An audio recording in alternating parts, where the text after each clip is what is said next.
Hello everyone, and peace of the Lord to all of you. I hope my voice is coming good and clear. Please invite your friends. And as we promise you, if you invite a friend, we are going to contact Allah, and He will give you a holy membership with the holy website of the holy Androids. And you can imagine what you can get as a benefit from this holy membership. First of all, you will become a Muslim. Number two, you will become an idiot. Number three, you will become the joke of a Christian prince. So if you want the membership, just let me know. You can order for it. Today our topic is about the strength of Islam. Islam is so strong, to the point if you speak against Islam, they want to kill you. To the point if you take the Bible with you to Saudi Arabia, they will arrest you. To the point they cannot let you build a church or pray to your God. But Islam is so strong. To the point you cannot preach to Muslims. You cannot tell them about your religion. You cannot tell them about belief. If you're an atheist or anything, you cannot, because Islam is strong. I mean, because Islam is strong, we close doors, we close windows, we close the curtain, we have bars on the windows, we have, I mean, because Islam is strong, Pakistan government keeps sending YouTube, asking them to block my videos. I mean, do you see how strong Islam? Let us face it. Islam is so strong.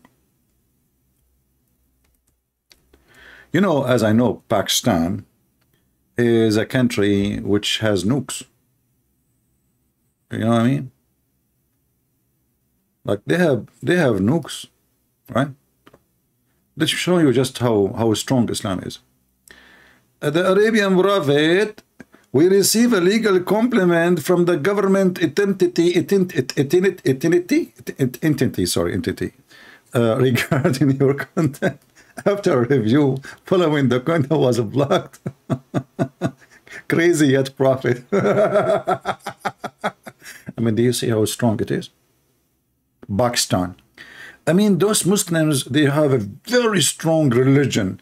To the point they have a whole department of Islamic police monitoring the internet. Who is criticizing Muhammad, the strong Muhammad? In YouTube, in Twitter, the government of Pakistan, they have a file for me. And this is a strong religion according to Yasser Qadhi. Very strong. I mean, I keep receiving those complaints one after one. But the good thing, because I don't keep my videos, otherwise I will have long line.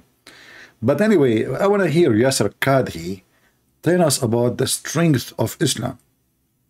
In the beginning of this video, he started talking about like there is a person, his name is Al-Afghani. He mentioned that the Western, they took civilization actually from us.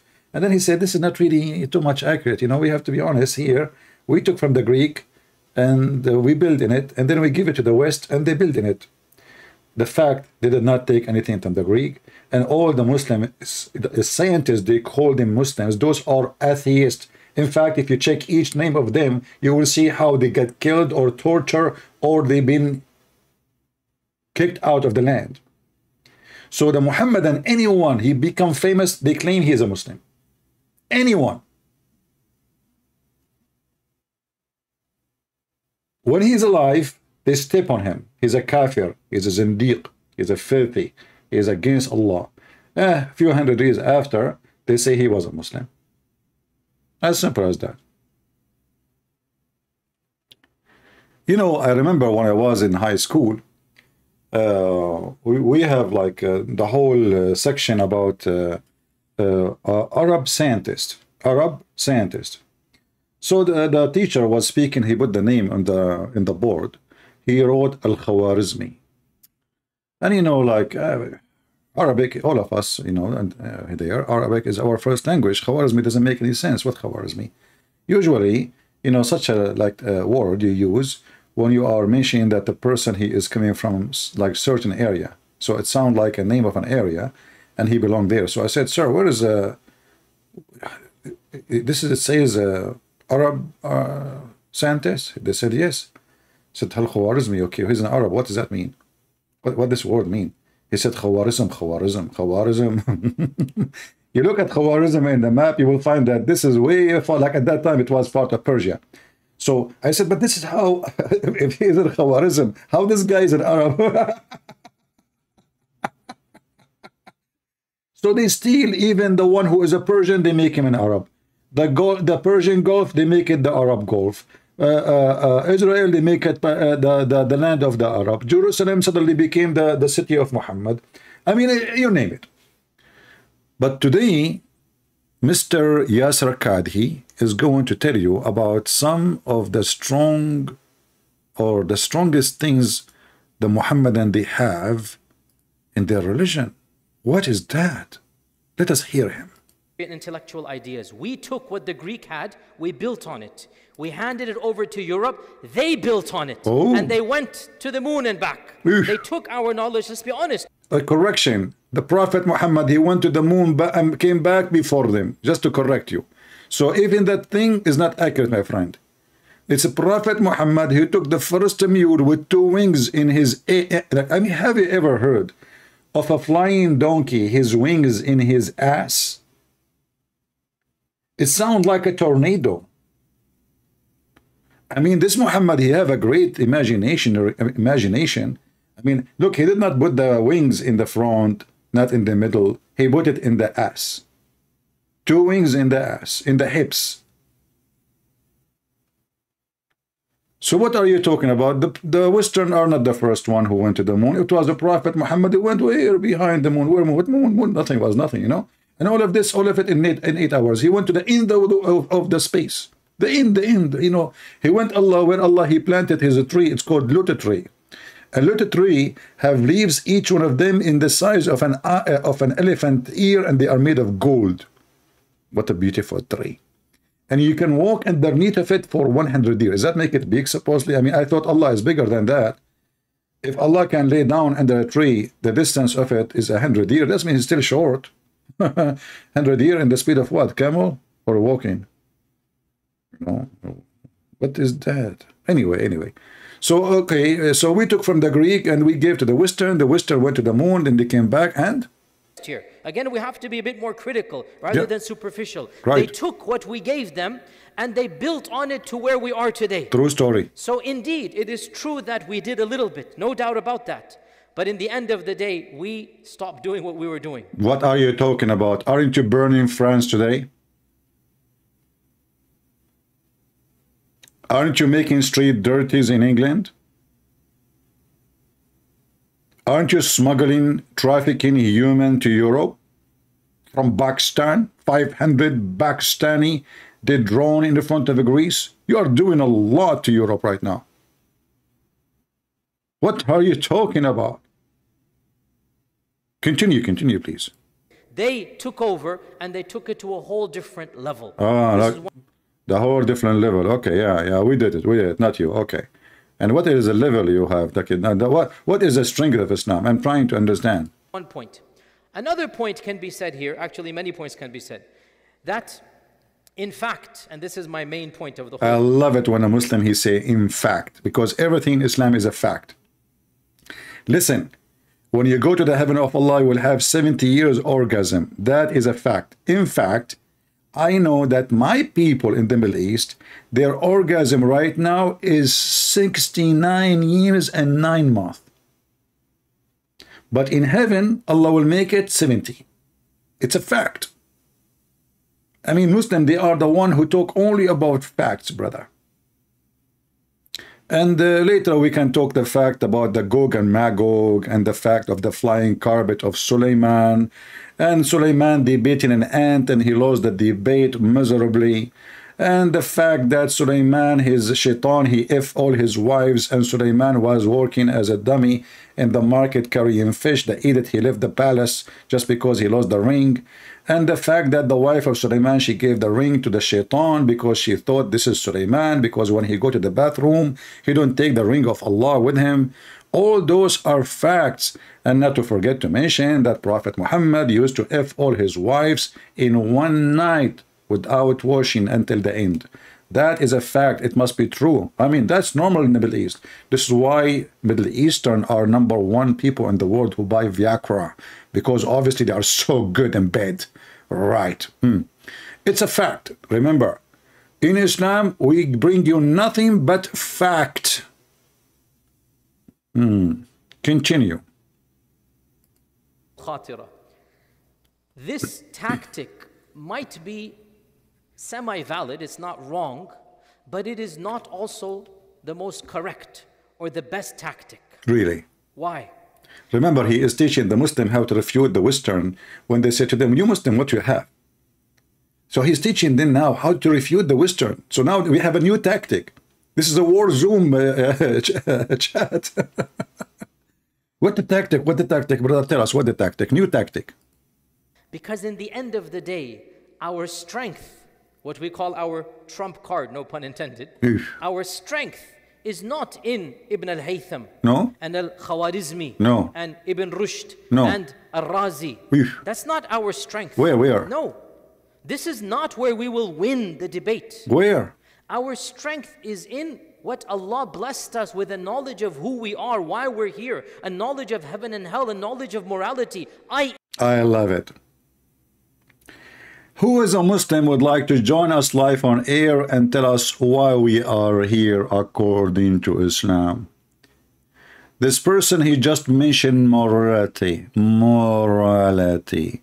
Who is a Muslim would like to join us live on air and teach us the morality of Islam? Morality in Islam?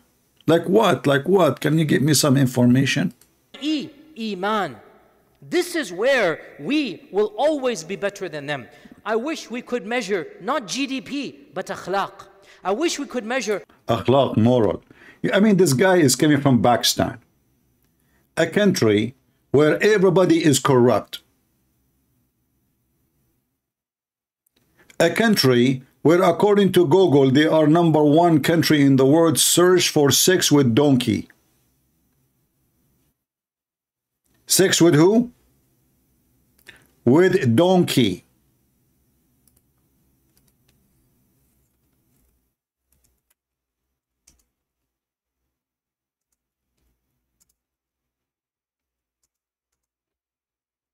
Morality. What is #1 nation? #1 nation sexy web search. Call Pornistan.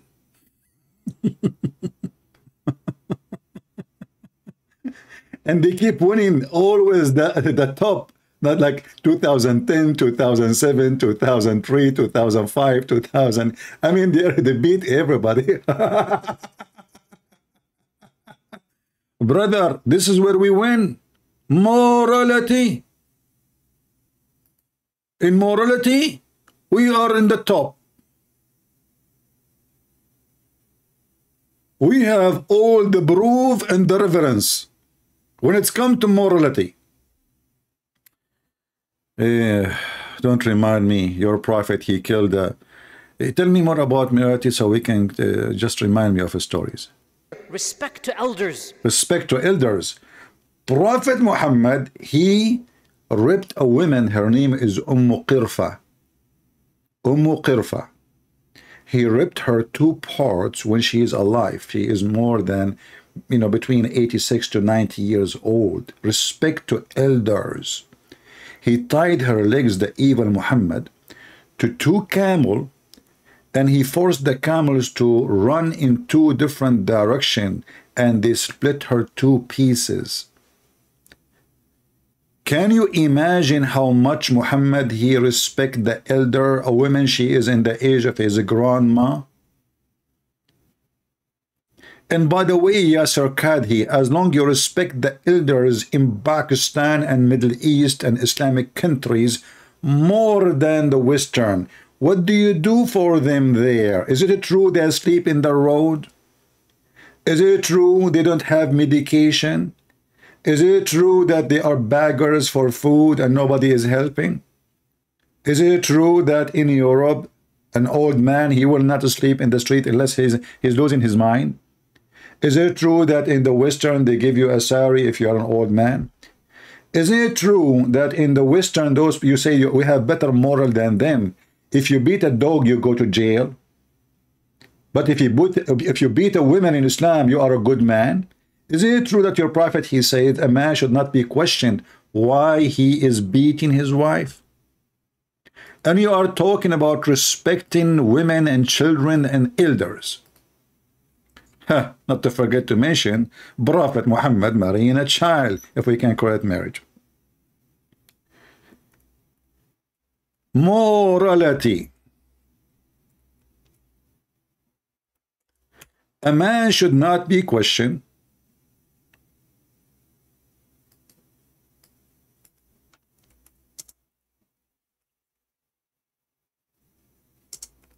Let us see if we can find the hadith.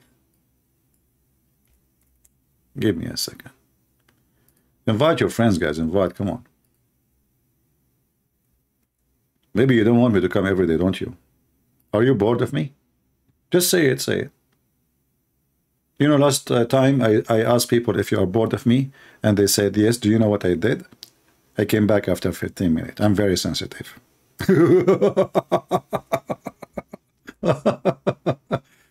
It doesn't affect me. I do my work. I serve the Lord. Who care who like me, who don't. A man should not be questioned why he is beating his wife. Yes, Arkad, he is asking us to respect the morality of Islam. The woman, she called the police. Teredem, teredem, teredem, teredem, or maybe her son. The police answer. This police of that Karnak with you, sir.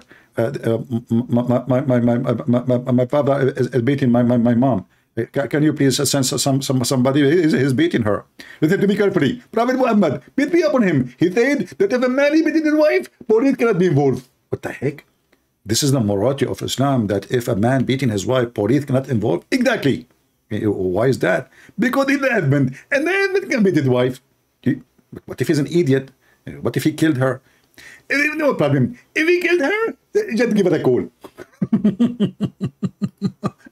And yes, Rakadi.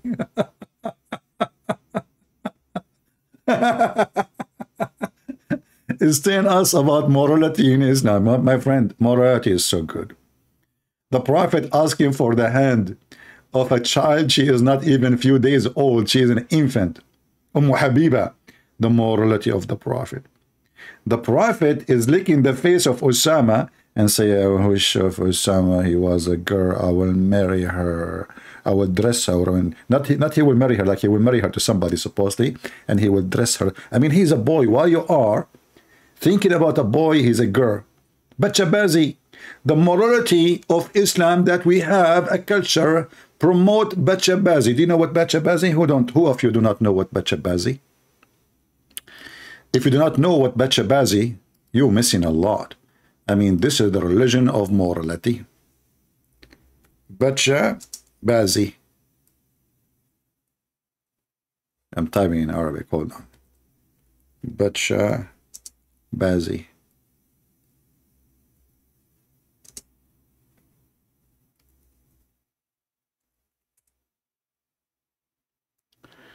Brothers and sisters, in the country which is full of morality, they have something called bachabazi. What is a bachabazi? Listen, they are not homosexual. And Rotets, he said, oh, Muslims, they don't support LGBT. No, they don't support it, but they are, all of them, they are the LGBT in those countries. This is not, those are the mullahs of Islam. They bring little boys and they made them dress like girls.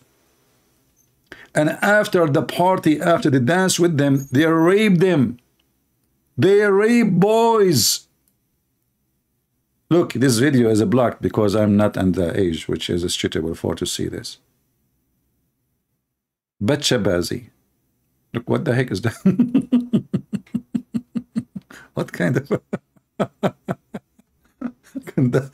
Kandahar, the homosexual nightlife of Islamic Afghanistan.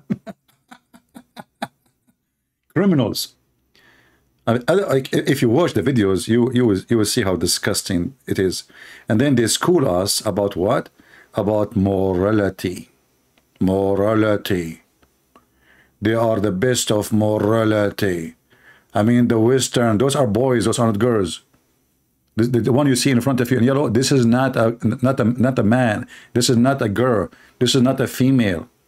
So they claim that they are against transgender, but they are creating a huge number of population of transgender. It's a business. Morality.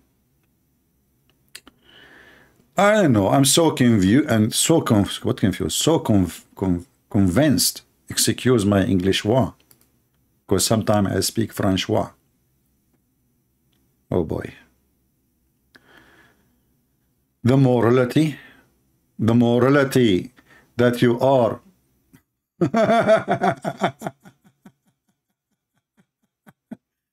What about secret wife? Look, we have secret wife religion. No way. Yes, brother. Ooh. It can't be true. Secret wife? The morality that you don't even dare to tell your wife that you want to have another wife.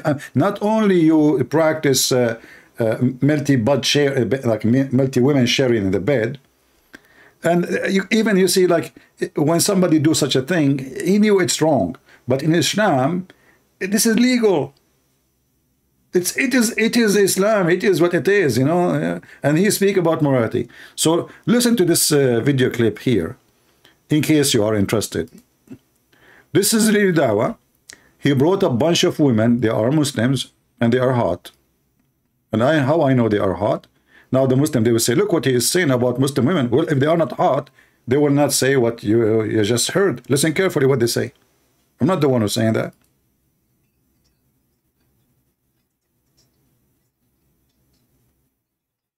Yes, pass. Would you die for her? Yes, pass. If your wife was okay, would you get a second wife? Yes, pass. There is not a conflict between a man loving his wife and a man wanting to be polygamous. I agree. Because I get the polygamous part. I get the whole wanting to have more intimacy with more than one woman. Yeah. Muslim men, because they are so moral, they like to have intimacy with more than one woman. She understands. The Muslim sister, she understands. And the Muslim boys in the front of them, they are understanding what she understands. He want to have multiple intimacy. Like, she did not say even multiple wives. She said intimacy. So the purpose of it is just, excuse my language, effing. Effing. What is the purpose of the second wife and the third wife and the fourth wife? She mentioned it. Intimacy with multiple women.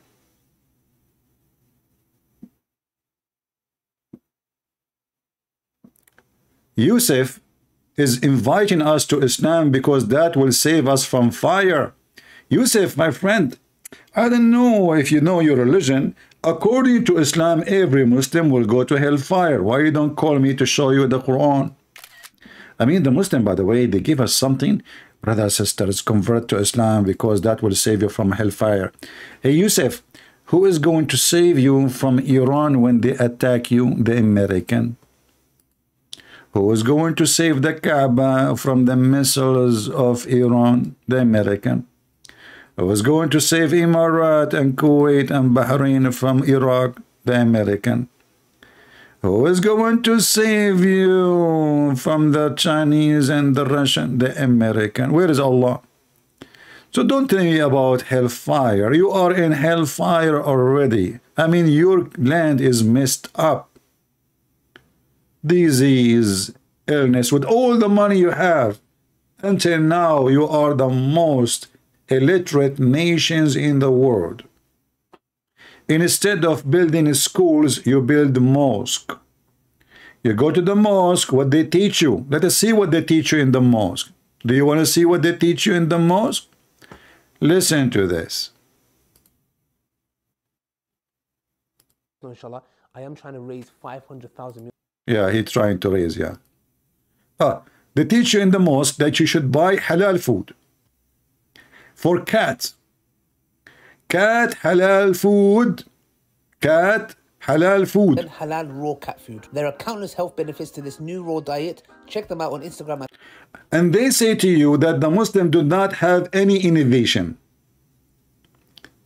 Shouldn't we remember that the first one who created halal cat food is the Muslims? Isn't it the cats now are so thankful and praising Allah that they are Muslim cats? So the cat in Islam, she eat halal mice and halal cockroach and halal fly, halal cat food. In the chat, in the video of Mimi Lili Dawa, is this a top technology? Do the Russian have that? No. Olga from Russia, do you have that? No.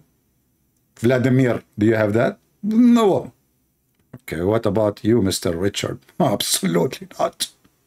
Okay, what about you, Mr. German, Ivan? You don't. Okay, translation, you don't. Okay, what about you from, from Japan, Mr. Suzuki? Okay, all right.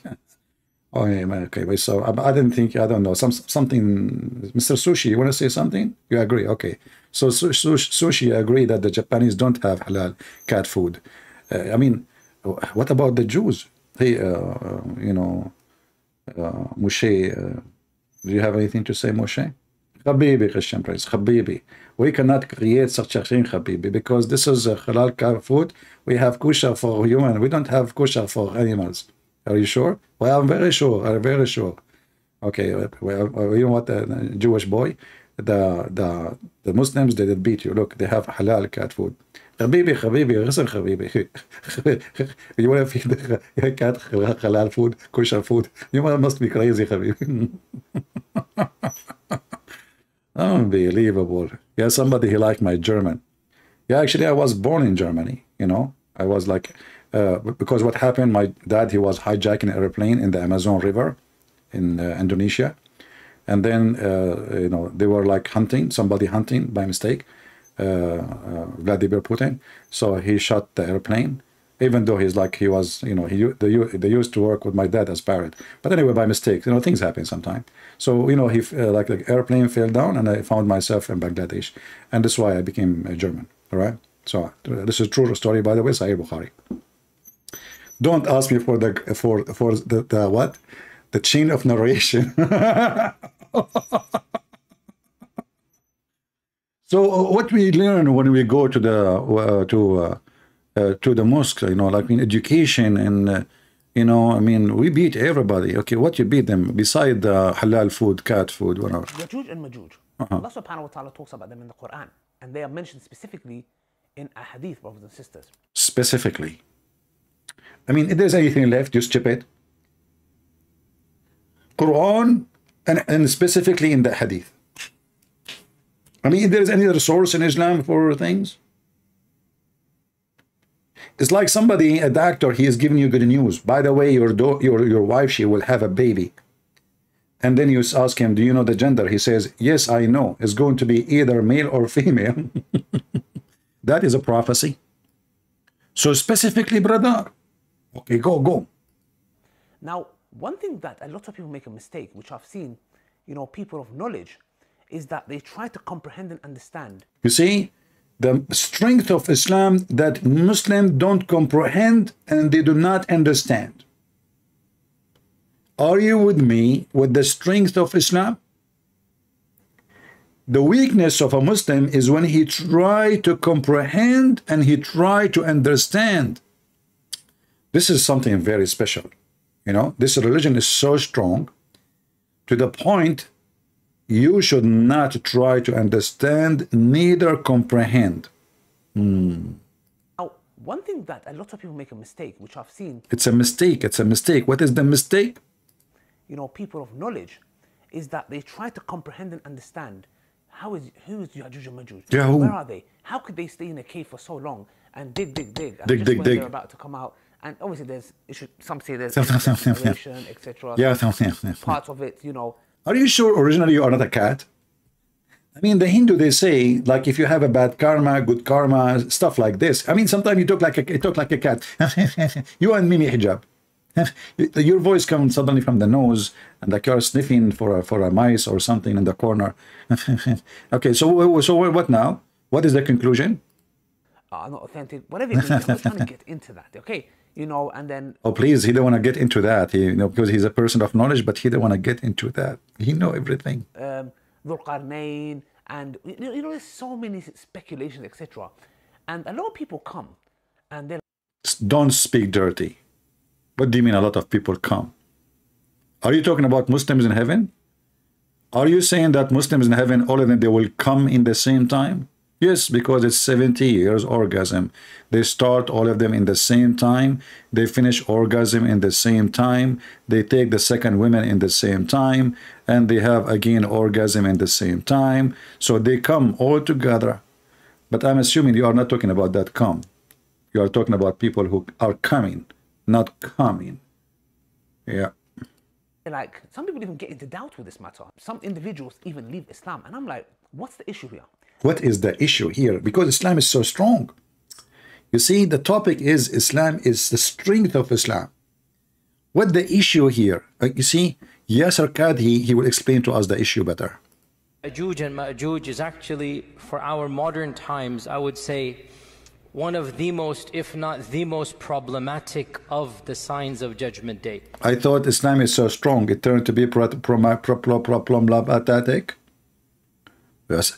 I mean, you have a video about the strength of Islam, and now you are talking about Muslims leaving Islam because Islam have a lot of problems. A lot of Iranian converting to Christianity. Yeah, this is not true. This is, I mean, this is not old. This is not new, sorry. This is old. This is, I mean, it's happening every day. Yeah, but this is from a long time ago, not only now. The biggest converted church in USA is Iranian church. You can search them. They have TV stations. They have radios. They are very well organized. They have, you know, hundreds of churches. Yeah. But in Iran, yeah, the number of Christians is growing so fast. But this is not only in Iran, in Syria, Kurdish, a lot of Kurdish converting to Christianity too. In Iraq, not to forget to mention China. And I believe actually the biggest country in the world who is going to become a Christian in the future is China. Christianity is spreading in China is in a speed you cannot even imagine. You cannot even imagine with all the discrimination of the Chinese. What about India? You see Modi and the Hindu parties in India, they are discriminating horribly the Christians. They are attacking their villages, burning their churches. They do the same as the Muslim in Pakistan. Yet the Christians in India, the number of them is, you know, because why they are doing that? Because a lot of Hindus converting to Christianity. With Muslims, the Muslim, they have different tactique. They do jihad, love, and those stories. Christian, they don't. Christian, they are just being a Christian with their neighbors. And the neighbors, they love Christianity and they join the faith in Christ. And that make the Hindu priest go crazy and ask the mob to go and burn churches and burn houses and etc. And you know, because in the West we don't have real leaders like Trump. He went to India, he shake hands with Modi, and the same as Biden, but none of them mention what they are doing to the Christians, because Trump and Biden both are scumbags. However, Christianity will grow. It doesn't matter how much you discriminate. In fact, the more you discriminate us, the more we are strong. Christianity is not in a good shape when we are relaxing. This is my experience. Christians are way stronger and way more faithful when they are discriminated. This is exactly what happened in the first 300 years for Christianity. They were discriminated to the point they throw the Christians, our church fathers, they throw them to the beast to make them food for fun. For fun. Still, those Christians, who they are amazingly strong believers, they refuse to deny Jesus. They said to them, deny Christianity, we will not kill you. They refuse. And this is here we see why we laugh at the Muslim when they say the Christian, they corrupted their book. I mean, those people, they paid their life, literally. So why in the world they want to corrupt their book. Even the stupid Quran is speaking about something really amazing about the Christians. That when a Jewish king, his name is Abu Nawas, he occupied a part of Yemen, or all of Yemen. And then he made a field, or he dig in the ground,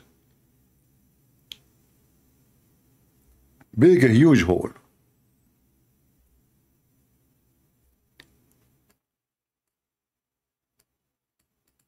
I don't know what's wrong with this website. Rose, now it's working.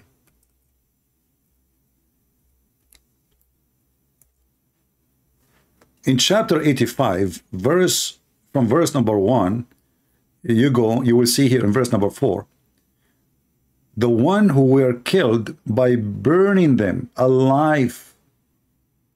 Who are they? Those are Christians. So how in the world those people, they will change their Bible?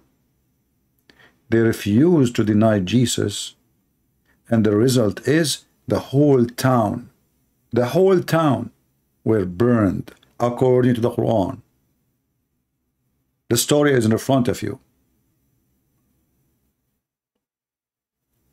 So the Hindus, the Muslims, even the Jews, they make a counterfront, enemy of Christ, to fight Christianity. Are you going to contain it and stop it? No, the fact is going to be the opposite. We will be stronger and we will grow and you will be defeated, for your God is the devil and you are evil. And we will not do the same you do. We will not burn a synagogue of a Jew, and we will not burn a mosque, and we will not burn a Hindu temple. We will not. We are not evil like you. And this is why we will win. Going back to the story of Gog and Magog. So the strong Islam is so strong as long as you don't ask questions or you don't try to comprehend. But then what is the strength of it if it's a blind faith and you cannot ask questions? And what kind of a religion this religion is, you as a part of it, not a stranger, you don't, and you are not allowed even to ask question about it. So how you can explain to me what is your belief if you yourself don't dare even to ask and to comprehend? Dhul-Qarnayn and dig, and just when they're about to come out, welcome once again to my channel. Yajuj and Majuj, Allah subhanahu wa ta'ala talks about them in the Quran, and they are mentioned specifically in a hadith, brothers and sisters. Now, one thing that a lot of people make a mistake, which I've seen, people of knowledge, is that they try to comprehend and understand who is Yajuj and Majuj? Where are they? How could they stay in a cave for so long and dig, and just when they're about to come out? And obviously there's issues, some say there's issues with that narration, etc. Some parts of it, are not authentic, whatever it may be. I'm not trying to get into that, okay? And then Dhul-Qarnayn, and there's so many speculations, etc. And a lot of people come and they're like, some people even get into doubt with this matter. Some individuals even leave Islam. And I'm like, what's the issue here? Let me tell you guys the crux of the matter, because there are a lot of people and a lot of individuals who've tried to make people understand this and even push the narrative of these certain ex-Muslims, that, people are leaving Islam because of this apparently, yeah? Which I just heard one individual, and most of his reasons were because, he couldn't have intimacy with a lot of girls or something along those lines. Okay, I don't think it was this issue at all, yeah? It was more of his desires. The point is this, that we fall for this, and then what we try to do is, in return, is like, I know, let's try to bring it down to a logical level and try to explain it in a logical way. Now, I've seen many people do these videos, okay? Many people, one of those was Dr. Yasir Qadi. The thing is now, it's Ramadan. I'm not here to talk about anybody, etc. Okay? I don't want to make anything to ruin my fast, my Ramadan, etc. All I'm just saying is, obviously, there's a lot of things I don't agree with Dr. Yasir Qadi, and there's things I agree with. Yeah, the drama is, So, Islam is very strong, and Islam is very good, and Islam is wonderful. And Islam, as you can imagine, it's the most strong faith on earth. But people leave Islam the second they ask questions. Actually, for our modern times, I would say one of the most, if not the most problematic of the signs of Judgment Day. And it has caused many of our youth to question, to doubt. I myself have met people that have actually left Islam because of these types of tales. And we have to be honest and frank and not pretend as if this doesn't exist. Perhaps some of you are not accustomed to hearing people speak like this, but my philosophy is different.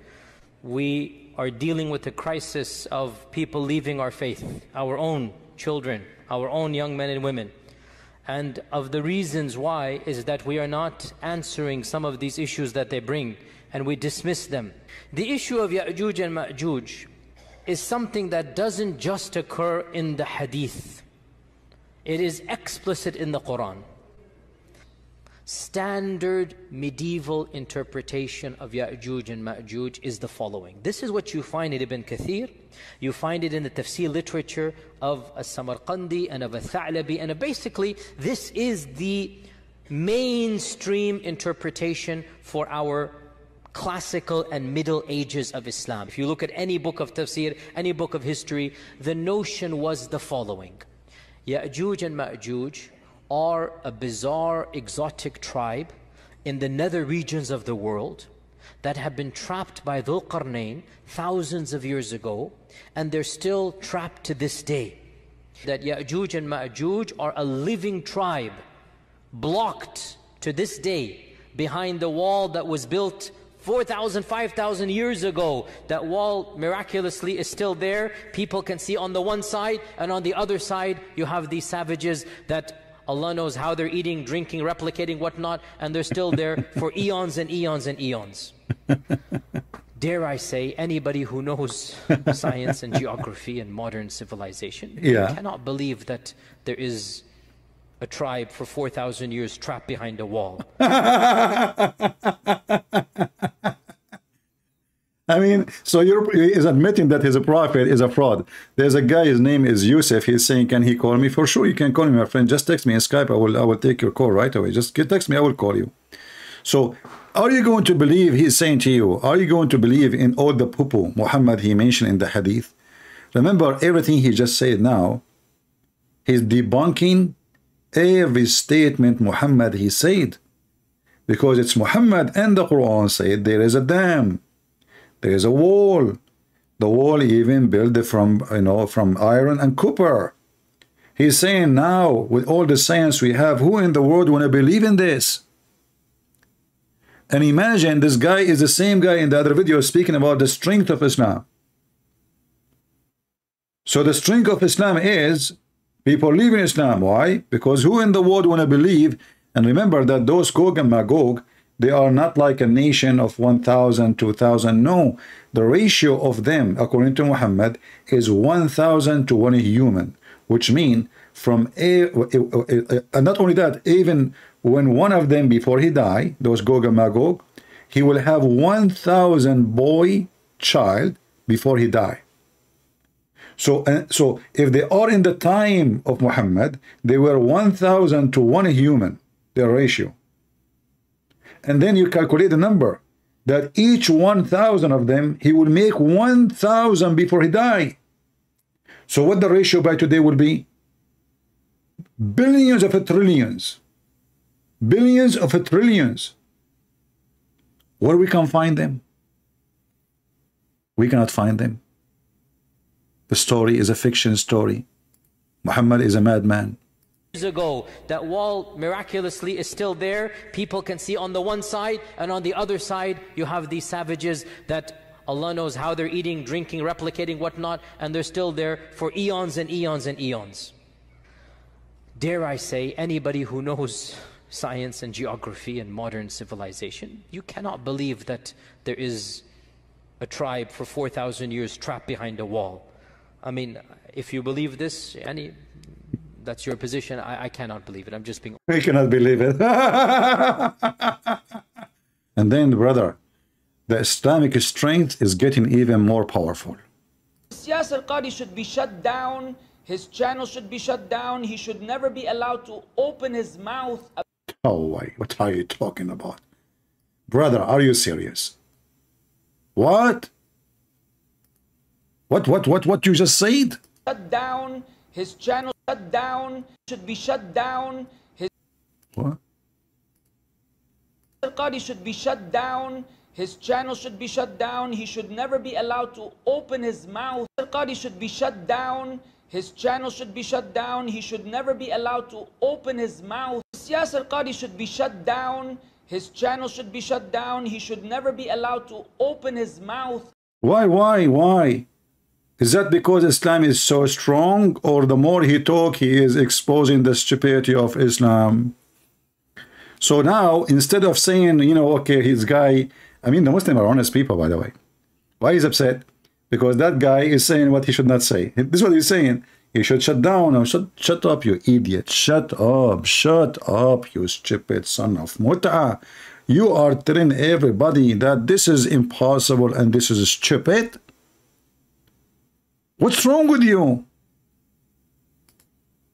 Yasir Qadi should be shut down. His channel should be shut down. He should never be allowed to open his mouth. What about you? Should you be allowed to? I mean, there is tons of videos of you hilarious. About Islam. Wallahi. Wallahi. This person is a disaster that has engulfed this ummah. When you do a deep dive is when things get very, very awkward and difficult. No. If you want misguidance, listen to Yasir Qadi. The preservation of the ahruf, is it 1, is it 3, is it 7? Yasir al-Qadi, I accuse you. You are worse than the layman people. Isn't it this is the same guy, I forgot his name, the one who was kicked from Al-Azhar University because he was, anyone remember his name? Anyone knows the name of this guy? Because I saw him in the park in England. There's a guy, originally he is from Syria. I don't want to say without being sure. He was kicked from Al-Azhar because he was a homosexual. If somebody know his name, let me know, please. So all of them, they make poo-poos. And you know the Muhammadan, they take opportunity to bite each other. They love to bite each other. That's why Muslims don't trust Muslims. When I was in high school age, I go to Muslim houses. You know, kids in my age in the school. I go, I sit with their sisters, I sit with their mom. I respect them. I don't, I respect the privacy of the family. But if somebody is a Muslim from the same classroom, he come, all the sister will hide. The mother will hide. With me, they sit, the Muslim, when they are inside the house, they wear very revealing clothing. They don't dress the same as outside as inside. So when I go inside, like I'm one of the family, they trust me. Muslim, they trust Christians. They never trust a Muslim. The second a Muslim, he knock at the door, all the females will hide. All the females will be behind the doors. I go, his sisters, they bring the fruit, they bring the tea, they bring the coffee, his mom, his sister, they sit with us, we talk, everything is normal. A Muslim boy show up, everybody disappear. They don't trust them. And this is the truth. God is my witness. God is my witness.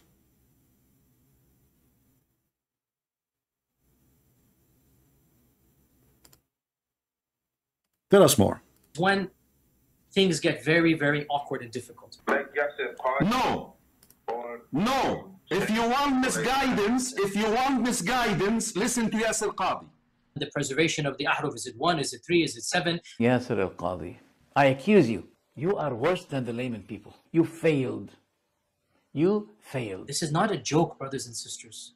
The issue of ahruf and qira'at caused confusion to somebody whom the Prophet ﷺ said, if you want to listen to the Quran directly, listen to Ubay. ما في مشكلة تكفير يا أخي.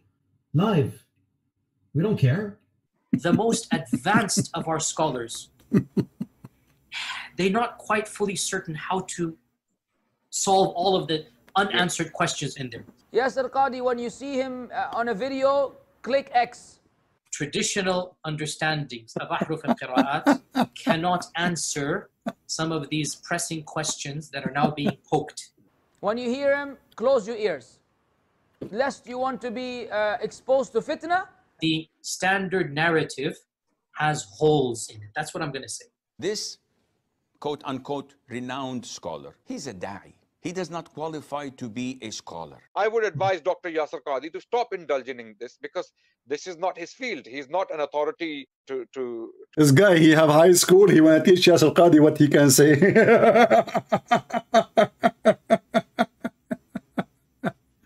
Especially this guy.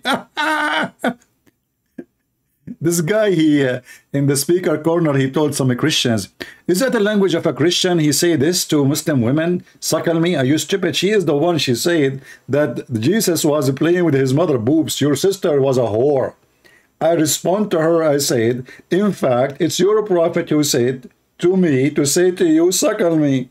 So the coward, he don't dare to debate me, because we get them busted in everything they say. Like he made a video about how the Quran knew that the Pharaoh exists in this time, not at that time. So I made a video about it, and I made him shish kebab. And since then, the guy is so crying. Anyway, so now Yasir Qadhi is a poo-poo and you are the doo-doo. You are the doo-doo, not the poo-poo. To say, if I were to give you a blank mushaf, yeah, and tell you to write what is munazzal verbatim from Allah into that mushaf, with no human interference, would you write something which corresponds? It's not an easy answer. It's not an easy yes or no. I think this should be an easy yes or no, though. Yes. You see, this is what a cheating code. You know, cheating. So Mimi Hijab now, he's trying to make him say, "Come on, say yes, easy answer. Come on, you know, what are you doing?" I think this is an easy answer, yes or no. Come on. He's telling him what to say. Yasir Qadhi, you know, he's not a kid like them, so he is not going to change his mind. This is not an easy answer, because we know that there's a hole in the narrative. So the stupid Mimi Hijab, he insists to ask the question. Yasir Qadhi told him, don't ask this question in public, in the video there. And the stupid Muhammad Hijab, actually, what happened? After he had this interview, he deleted the interview. And what happened, there is an ex-Muslim, he was watching, he took a copy before he deleted. And then he published it again. And he spoke about why Mimi Hijab, he deleted the video. They thought if they delete the video, nobody will notice. That's it. I mean, we take it off. Before everybody noticed what happened. But by taking the video, actually, that even make more attention for the video. And now everybody speak about the hole in the narrative. And not to forget that the miracle of the Quran is debunked. May be staying in Islam for the right reasons. How? One of the reasons I accepted Islam was the scientific miracles. I'll be honest with you. And now we know that this whole scientific miracles was absolute nonsense, not totally nonsense. Then he made another video. He is so upset, saying yes, it is not. There is no scientific miracle. Miracles in the Quran got debunked.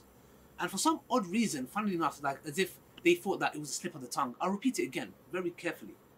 The scientific miracles argument in the Quran got debunked. Yeah? I hope my tajweed was on point. So what is left? What is left? I mean, Gog and Magog debunked. The flying carpet debunked. Muhammad is born 4 years after his father. Debunked that he claimed to be, he is from Abraham and from Ishmael. Because we do not know even who is the father. Muhammad, he went to Jerusalem, debunked. Muhammad, he went to the 7th heaven, debunked. Muhammad, he did not, you know, Muhammad, he spoke to his God, never spoke to Allah, debunked. So, I mean, what is left? The strong Arabic language in the Quran, debunked. The history in the Quran is a shish kebab. Like Mary, the sister of Aaron.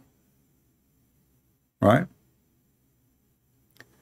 Can you post your full debate against Omar? I don't know who is this guy. I have thousands of people, they call me. I don't remember their names. Anyway.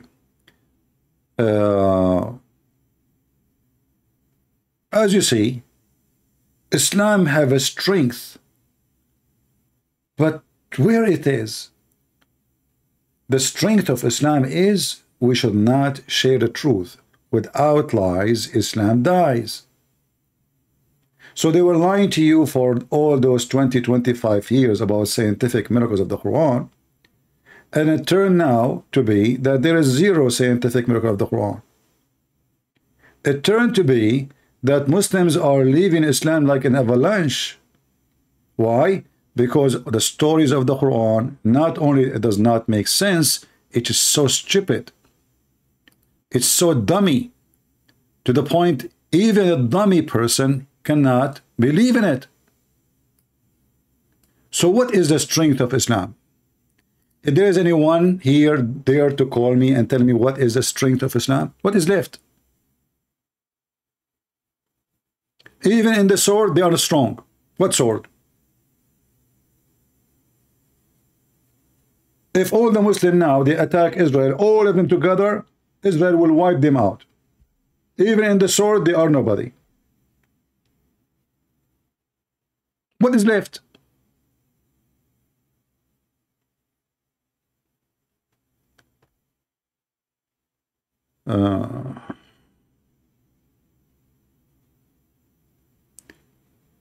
The guy said God regretted for creating mankind, so has not all knowing. Well, my friend, this is a stupid argument, because when the Bible speaks about regret, that's God speaking about that he is sorry for a human being for what he did to himself. And we can't find a similar story in the Quran, but Muslims are ignorant. Anyway, if you have somebody, a Muslim, want to ask me the same question, let him call me so we can laugh at the same question or any other question. All Muslims are welcome to call me, and all of you, I challenge every Muslim, by the way, who call me, and he can record the argument with me and post it in his channel. I challenge them all. I would love to see every Muslim who call me to download the video after he called me and post it everywhere and let everybody be the judge. You know, if Christianity is funny, they will laugh at us. If Islam is funny, they will laugh at Islam. No problem. Just give me a call. So what is the strength of Islam? Anyone can tell me? Muslims themselves, they cannot find the strength. Ask no questions. Chapter 5, verse 101. Verse 102 says, because the similar questions people before you, they asked them, and they left the faith. They left the faith.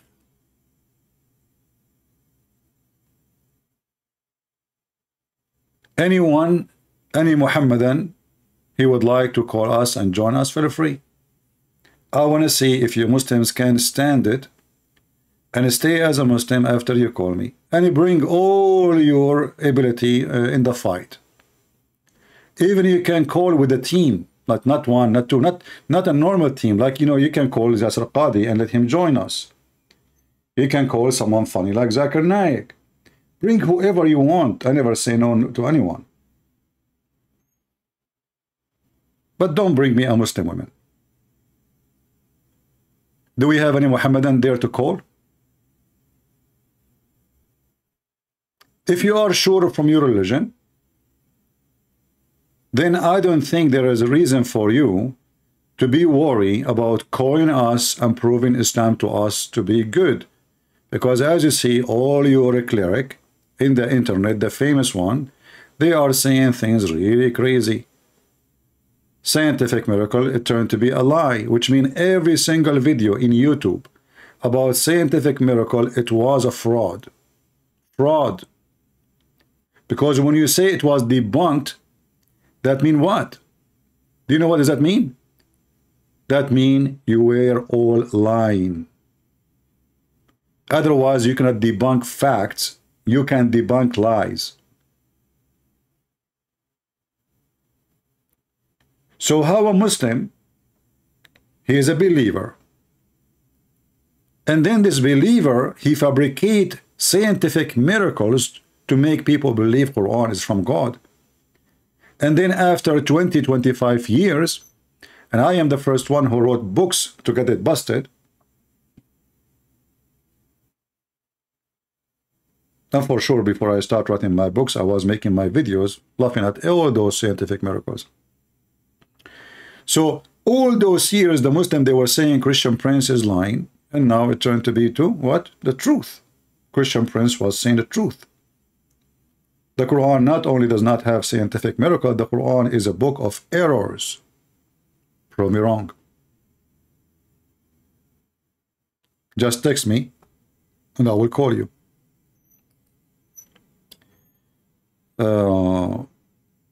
May I call you about contradiction in the Quran? No, I want Muslims, my friend. I want Muslims. Only Muslims. I want Muslims. Please, if you are a Muslim, text me. If you are not, then there's no need. So let's listen to more and see how Islam is collapsing. Modern civilization, you cannot believe that there is a tribe for 4,000 years trapped behind a wall. I mean, if you believe this, that's your position. I cannot believe it. I'm just being, I find this very difficult to believe. So what does that mean exactly? This is not only about you believe or not. This is about Muhammad being a liar. Yasser Qadhi in the mosque. I don't know why the Muslims get upset from me, but they go to the mosque saying to them, Muhammad is a liar. I agree with him. He just said, if you believe that there is a wall and there is people, behind that wall, you want to believe in that, this is your business. Me, myself, I cannot believe. Right? Me, myself, I cannot believe. But all these stories are authentic from Muhammad himself about the wall, and even Muhammad, he claimed that during his time, he woke up and he was terrified, horribly terrified. Why? Because Gog and Magog, they open a small, tiny hole in the size of his finger in the wall. Do you see it? He starts shouting and screaming, saying, "Away to you, Arab, from what is coming to you. Away to you, Arab." Read it.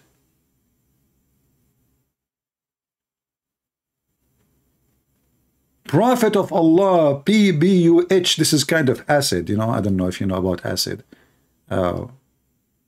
Like if you do chemistry or stuff. I do a lot of chemistry. Like I receive a lot of chemistry email from Muslim women. They say to me, like one of them, she said to me, "So what if your voice is so sexy? I hate you, I hate you, I hate you." And this is PHU B whatever something, chemistry. So like I hate you, a lot of hate. So the Prophet came to visit me one day, frightened, and he said, "La ilaha illallah." This is the voice of Liya Dawa, before he take a hormone. And there is not true God, but no, I'm proud of it, proud of it. We to the Arab. What the heck? What's happening?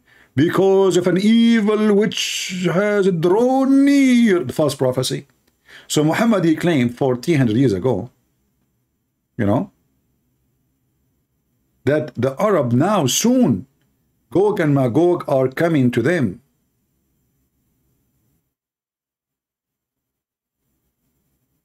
And now we see nobody. And Yasser Qadhi is saying, if you believe in that, if you believe really there's those millions of people behind the wall, well, it's up to you. For me, I cannot believe in the poo-poo of Muhammad. That's what he's saying. Otherwise, any Muslim is welcome to call me and tell me what he meant. Did he mean something else? No. Listen to it carefully. He made it so clear. If you believe in that there is those people behind the wall, this is your business. I don't believe in that. Behind the wall that was built for our classical and middle ages of Islam. If you look at any book of tafsir, any book of history, the notion was the following. Ya'juj and Ma'juj are a bizarre, exotic tribe in the nether regions of the world that have been trapped by Dhul Qarnayn thousands of years ago, and they're still trapped to this day. That Ya'juj and Ma'juj are a living tribe, blocked to this day behind the wall that was built 4,000, 5,000 years ago. That wall miraculously is still there. People can see on the one side, and on the other side you have these savages that Allah knows how they're eating, drinking, replicating, whatnot, and they're still there for eons and eons and eons.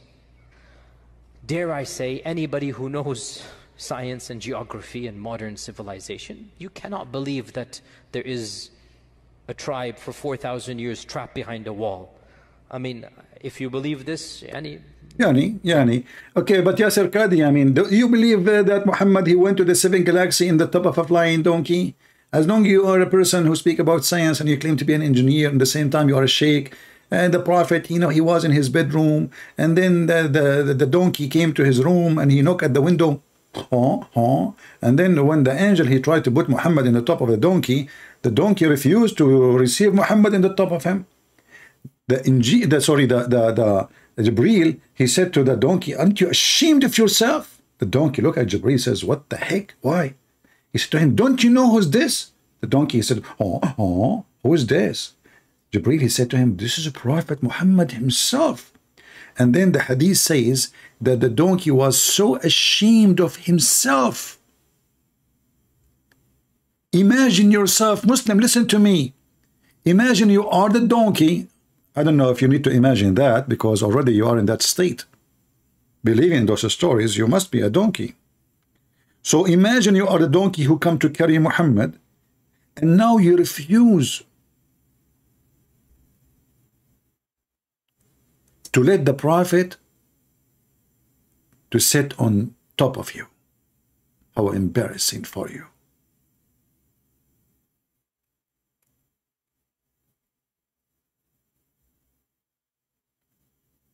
And then the prophet, when he heard this conversation between the angel Jibril and the donkey, he felt so proud.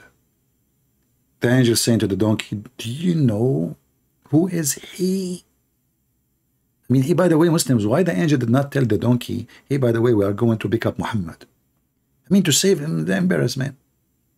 And why this donkey don't want to take Muhammad? Is that because he stink or he's dirty, he did not take a shower? I mean, what's the point? I mean, he's a donkey anyway.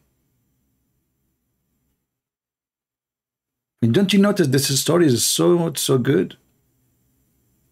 Beautiful, beautiful story. Anyway, I'm sure that this donkey, now he feel he is very honorable because he got the opportunity to make the prophet jump in the top of him. You know, this is a big opportunity. I mean, those are kind of opportunity happen to you once, you know, in lifetime for any donkey in the world.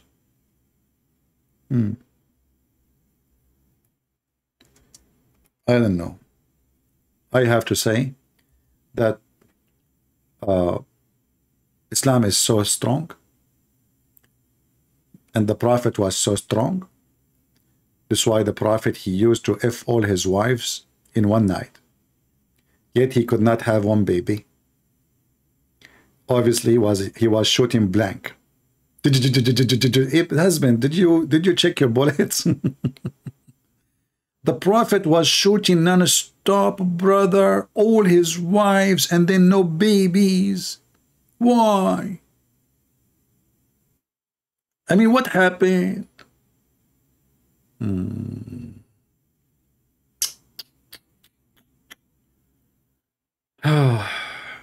don't know.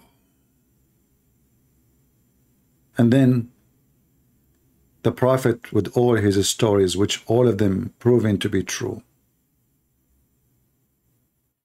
Like, you know, first time when I saw this hadith about the donkey refusing the prophet to jump on him, I said, here, there's some honesty in this story. Because why the Muslim, they will say, even donkey don't want to have Muhammad to get close to him. Why? You tell me. Listen. Al-Buraq was brought to the prophet. See, in there, his name was B-H-U something. Here is S-A-W. I mean, sound like Sadhguru. Depend on the location. When he is making a lecture with the blonde women in Los Angeles, he dressed different and he have a different perfume. When he is in India, he said differently and he dressed differently and he have a different makeup. But anyway, Just forget about Sadhguru. Sadhguru is just another fraud like Muhammad. But Sadhguru is a smarter one, you know, like he says stupid things like love is not exist. And then he said, my wife, she loved me. Love never exists. Do your wife love you? Absolutely. What the heck? You just said love never exists. Do you love your wife? I love my wife. And then in different place, he said love does not exist. It's not real. Anyway, just let it go. So the Buraq was brought to the Prophet. Here you notice something very important, by the way. Something very sensitive information. You will notice that the Buraq is brought to the Prophet. Not the Prophet was brought to the Buraq. I mean, do you see how strong the story? The Buraq, which is the flying donkey which have two wings in his ass, may Allah ask him, he is the one who was brought to the Prophet. Case sensitive. Why? Very simple, brother. Because the Prophet is more important than the Buraq. The Buraq is important, is the limousine of Allah. However, because the Prophet is more important, so the Buraq came to the Prophet, not the Prophet came to the Buraq. Take a point. This is point number one for Prophet Muhammad. So he was brought for Prophet Muhammad in the night of Isra. Buraq only come at night. Take a note. Why? Because he is very shy and case sensitive. In fact, I heard some stories, I'm not sure if this is the reason. He is naked. Yeah, this donkey is naked, and he is so shy. So he don't like to walk between people, and people are looking at his, you know, he's don't wearing no pant or anything. I mean, totally naked, you know. So he come at night only. That's why nobody saw him.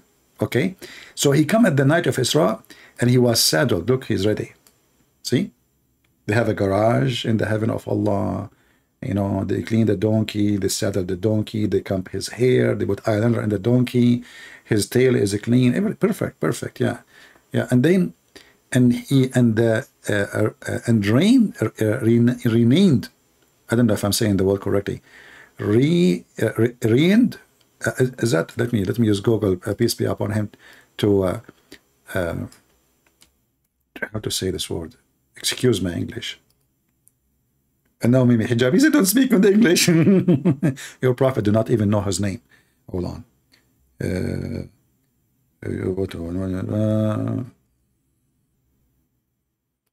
All right. Rain. Rain, the same as rain? How is that will work? I don't know. Anyway, so the donkey simply, and then, but he shied. He shied. What the heck, those words, I never heard of them before. He shied. He shied from him. Shied from him. Yeah. So the donkey, he don't want to like, ooh, you know, the donkey, he don't want to like the Prophet to get close to him. And, you know, he want to like stay away. So he is shy, like, you know, like he don't want to get close to Muhammad. And then so Jibril said to him, is it from Muhammad that you do this? Huh? By your Lord, there is no one more honorable than to your Lord than him. Brothers, those are true stories. It is documented, it is true, and there is witnesses. Jibril and the donkey, two witnesses is enough in the court. Not to forget to mention Prophet Muhammad himself is equal to 1,000 liars. So the Jibril, he was so upset from the donkey. Like, what are you doing, man? This is the most honorable. Jibril, by the way, as long as he is the most honorable, I mean, shouldn't Allah send him like a limousine or I mean, you see, if this is about honor, you see, Jesus is very humble, so he used a donkey because he's humble. Muhammad is the most honorable. Going to visit Allah, and Allah send him a donkey? Okay. So here we see that the donkey, as a reaction, I wish the donkey at that time he have a YouTube. Man, that would be a nice video. Listen, the donkey, he started sweating heavily. Do you see what happened to the donkey after that? Do you see the size of the embarrassment?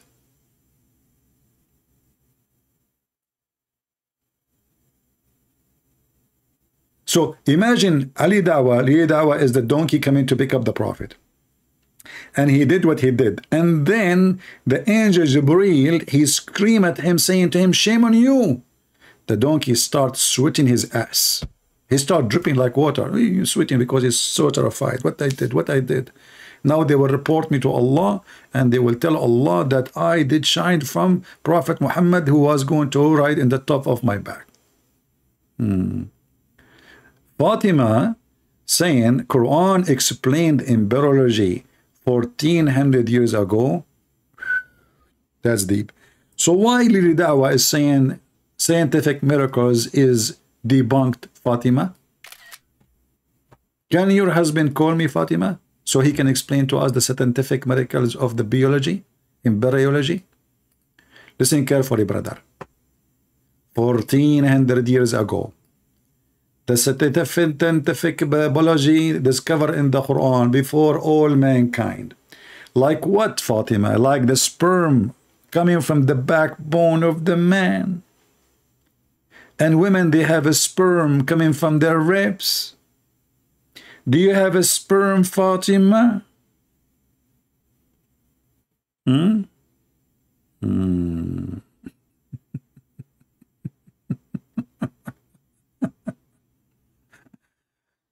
If there is anyone from the Muslims who want to talk about it, I don't mind. Just text me. I will be happy to take you in Skype and I will talk to you.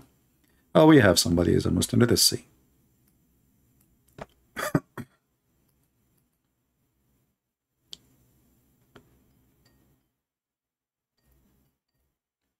I hope he will answer.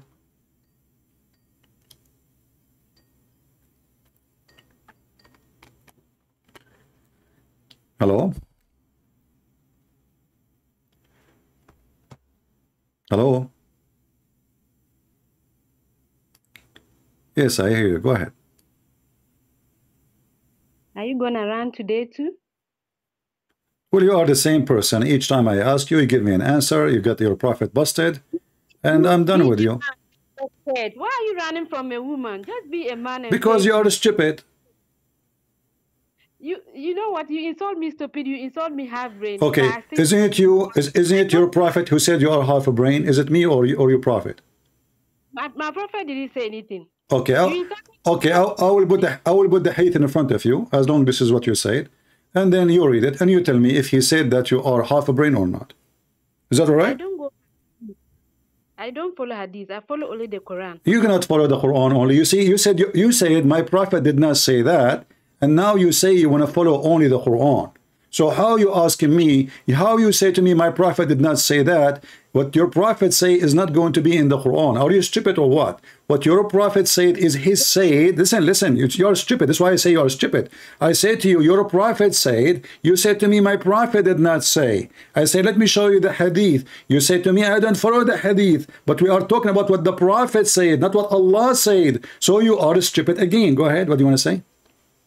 So you telling me I'm stupid? Did the prophet say I'm stupid? Yes. Did the prophet say that? You insult me. Use the S word. Yes. You know. Yes. You know why? You know why I never insulted you back, because my religion taught me manners. Your prophet teach you to call me an infidel, pagan, sick, a pig, a liar, the worst of animals, the worst of creatures, monkey. So don't tell me we don't insult the Christians. All your religion is based on insulting the Christians, and we can go to the Quran. But hold on. I want you to read with me what your prophet said. Your prophet said that Muslim women, they have deficiency in their wisdom and their intelligence. Do you see the screen? So you want me to believe something that was written after his death, 200 years after his death? So are you saying to me that you Muslims don't accept what the Muslim they wrote after Muhammad about him? Allah describes the Muslim, those Arabs, as some of them the worst of creatures. Okay, so you just said we Muslim, we've been ordered to respect everybody, and now you are saying the Arab, and I am an Arab, we are the worst of the creatures. Allah says, you are asking me Muslim road, and I say Allah says. So Allah, he can insult us, and you can repeat the insult, and you are racist because now you are insulting, and now you are insulting me. I'm an Arab. Just because I'm an Arab, you are saying I'm the worst of the creature. Thank you very much. What is your nationality? You are from Afghanistan? I'm saying the Quran says, Allah says in the Quran that some of the Arabs are worse of disbelievers. Okay, You're asking but about okay, the- but why you don't want to tell me why you said you reject what your prophet said, and you said to me things which is written after Muhammad that we don't accept, but everything you have is written after Muhammad. Listen, is the Quran was the Quran written before Muhammad or after Muhammad? Allah says. Was the Quran written after Muhammad or before Muhammad? Tell you. Allah says, Was the Quran written before Muhammad or after Muhammad? during his time. The Quran was revealed during So why his you time. call the Quran of Uthman if this is during his time? It was his time. It was reviewed. So why you call it, what do you mean reviewed? No, because everybody have his own Quran. There's many Qurans. Listen, Uthman, he burned all the Quran, and you don't have a single Quran of them, including the Quran of Uthman. And even the one we have now, it is coming from a guy, his name is Hafiz. He exists 200 years after Muhammad. Is that true? Nothing like that. Don't, please, even you don't even understand your Bible. How do you even understand the Quran? Well, What you just said- this is a good point. Listen, guys, a Muslim woman, she is saying to me, if you don't understand your Bible, how you can understand the Quran? So why you're a stupid prophet? Allah asked him in the Quran, if you don't understand the Quran and your religion, go to Christian Prince. Allah didn't say that. Allah, he said that in the Quran. He said in chapter 10, verse number 94, you stupid Muhammad, if you don't understand your religion, if you have a doubt about your belief, go and ask Christian Prince. Read the verse for me. Go ahead. Can I respond? Let me give me the verse. I gave you the verse. Chapter 10. I forgot, you are half a brain. Chapter 10, verse number 94. And I can open any translation you want. What translation you like? We have shish kebab translation. We have hummus translation. We have falafel translation. All of them are falafel anyway. So tell me which one you like. We'll put it for you on the screen and people would die laughing.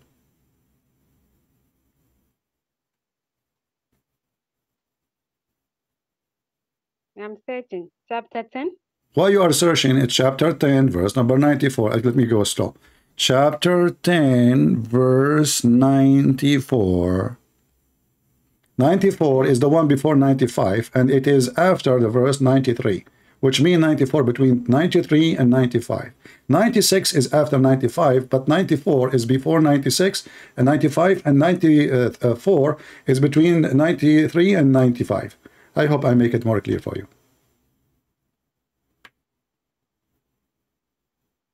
Still you could not find it?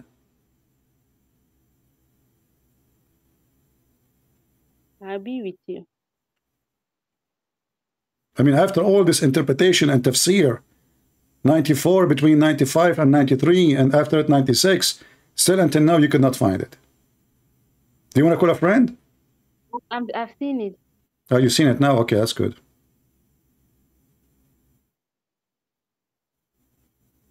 Okay, so if Allah says, was Allah talking to the Christians? No, he was talking to the Hindu. He's talking to Muhammad.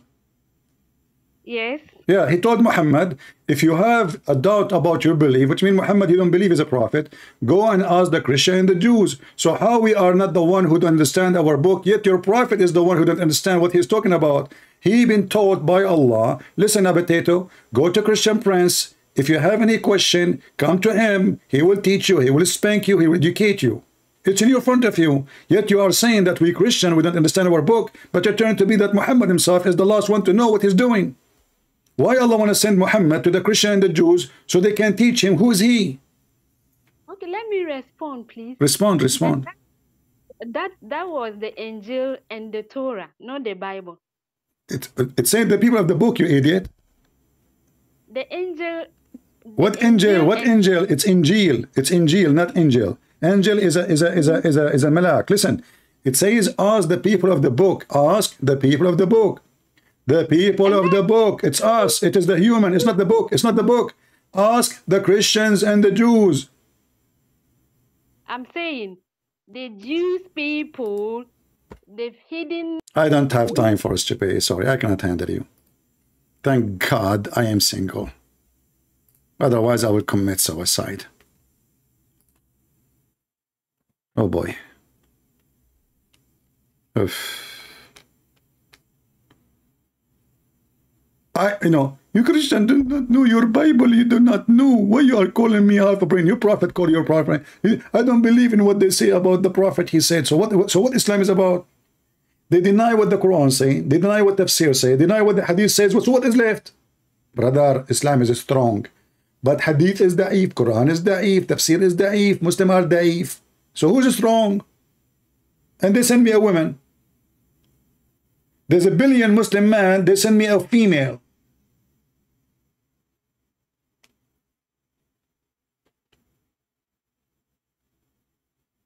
And my mom, she called me, son, are you going to get married soon? Like, what the heck, mom? You don't know what's going on. Women these days are different. I don't know what's happening. I guess it is the ice cream they are eating these days. I don't know. But not all women, for sure. I'm just joking. I mean, those are crazy. Unbelievable. Especially this woman. She keep calling me, and she will call again. It's a curse.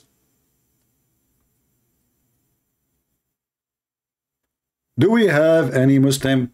This idiot, he keeps saying to me, Christian Prince, are you black? My friend, why even you care if I'm black or a blonde, or are you a racist? Are you black? Are you black?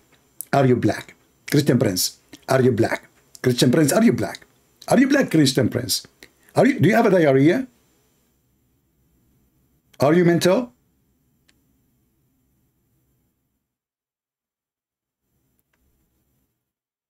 People who ask about color are only the racist, because they don't see you as a person, they see color only.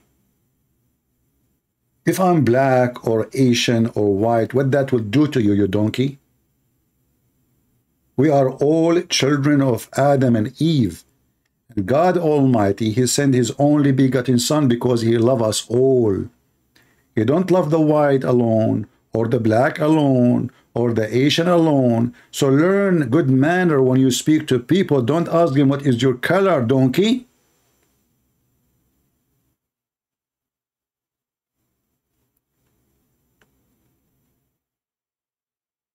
Only racist, they see color. Only racist. And there's a lot of them.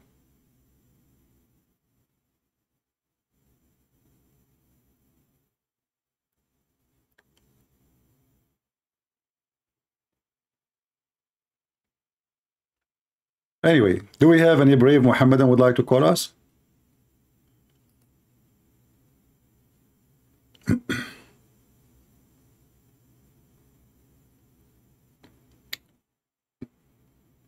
Anyone?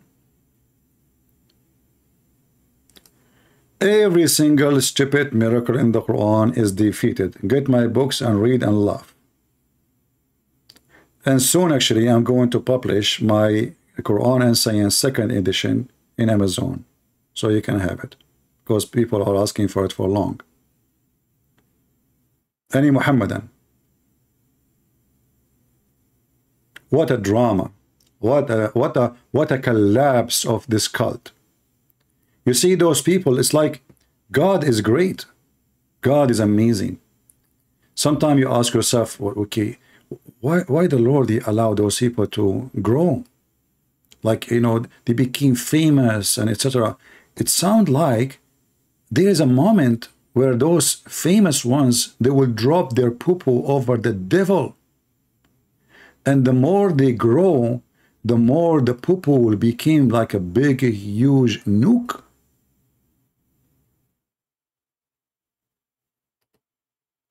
It turned to be, it's for the benefit of the good God. He let them grow. So when they grow, they demolish their own cult. Because many, they build their faith on what they say. Like as if they thought that it was a slip of the tongue. I'll repeat it again very carefully. The scientific miracles argument in the Quran got debunked. Yeah, I hope my tajweed was on point. So when I said this, a lot of Islamophobes were celebrating as if I was like, oh my gosh, like this video is going to be me apologizing. And no, listen, it got debunked. Now, let's give some context for some Muslims so they can understand. For example, and I'll tell you where this comes from. And you know why many people in the Duat, YouTubers, my colleagues, like brothers that I work with, didn't do a video. Why did you say that? Because they know it as well. In what sense? Brothers and sisters. But ancestor, and now he will try to explain his popo. What the Muhammadan they do when they get bigger, and this is for our benefit, and this is why we use their videos. They become our comedy. You know, I mean, I can't find a better comedy, honestly. Like, I laugh at Muhammad, I laugh at the Hadith, I laugh at the Quran, but those, they are like the Christmas light. We, you know, they are the comedy, the best comedy ever.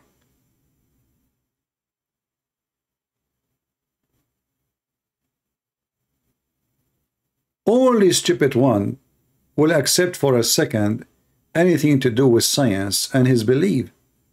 You see, we Christians, if somebody will start telling me about scientific miracle in the Bible, I will laugh at him. What does the Bible have to do with science? Well, what is that? What do you mean science? Oh, in the book of Job, it says the earth is hanged on nothing. This is, my friend, this is not science. This is science, is something else. If it agree with science or not, that is not a reason for us to believe in the Bible. What if it does not agree with the science? As an example, Jesus is born of a virgin. That it does not agree with the science. But you believe in it, don't you?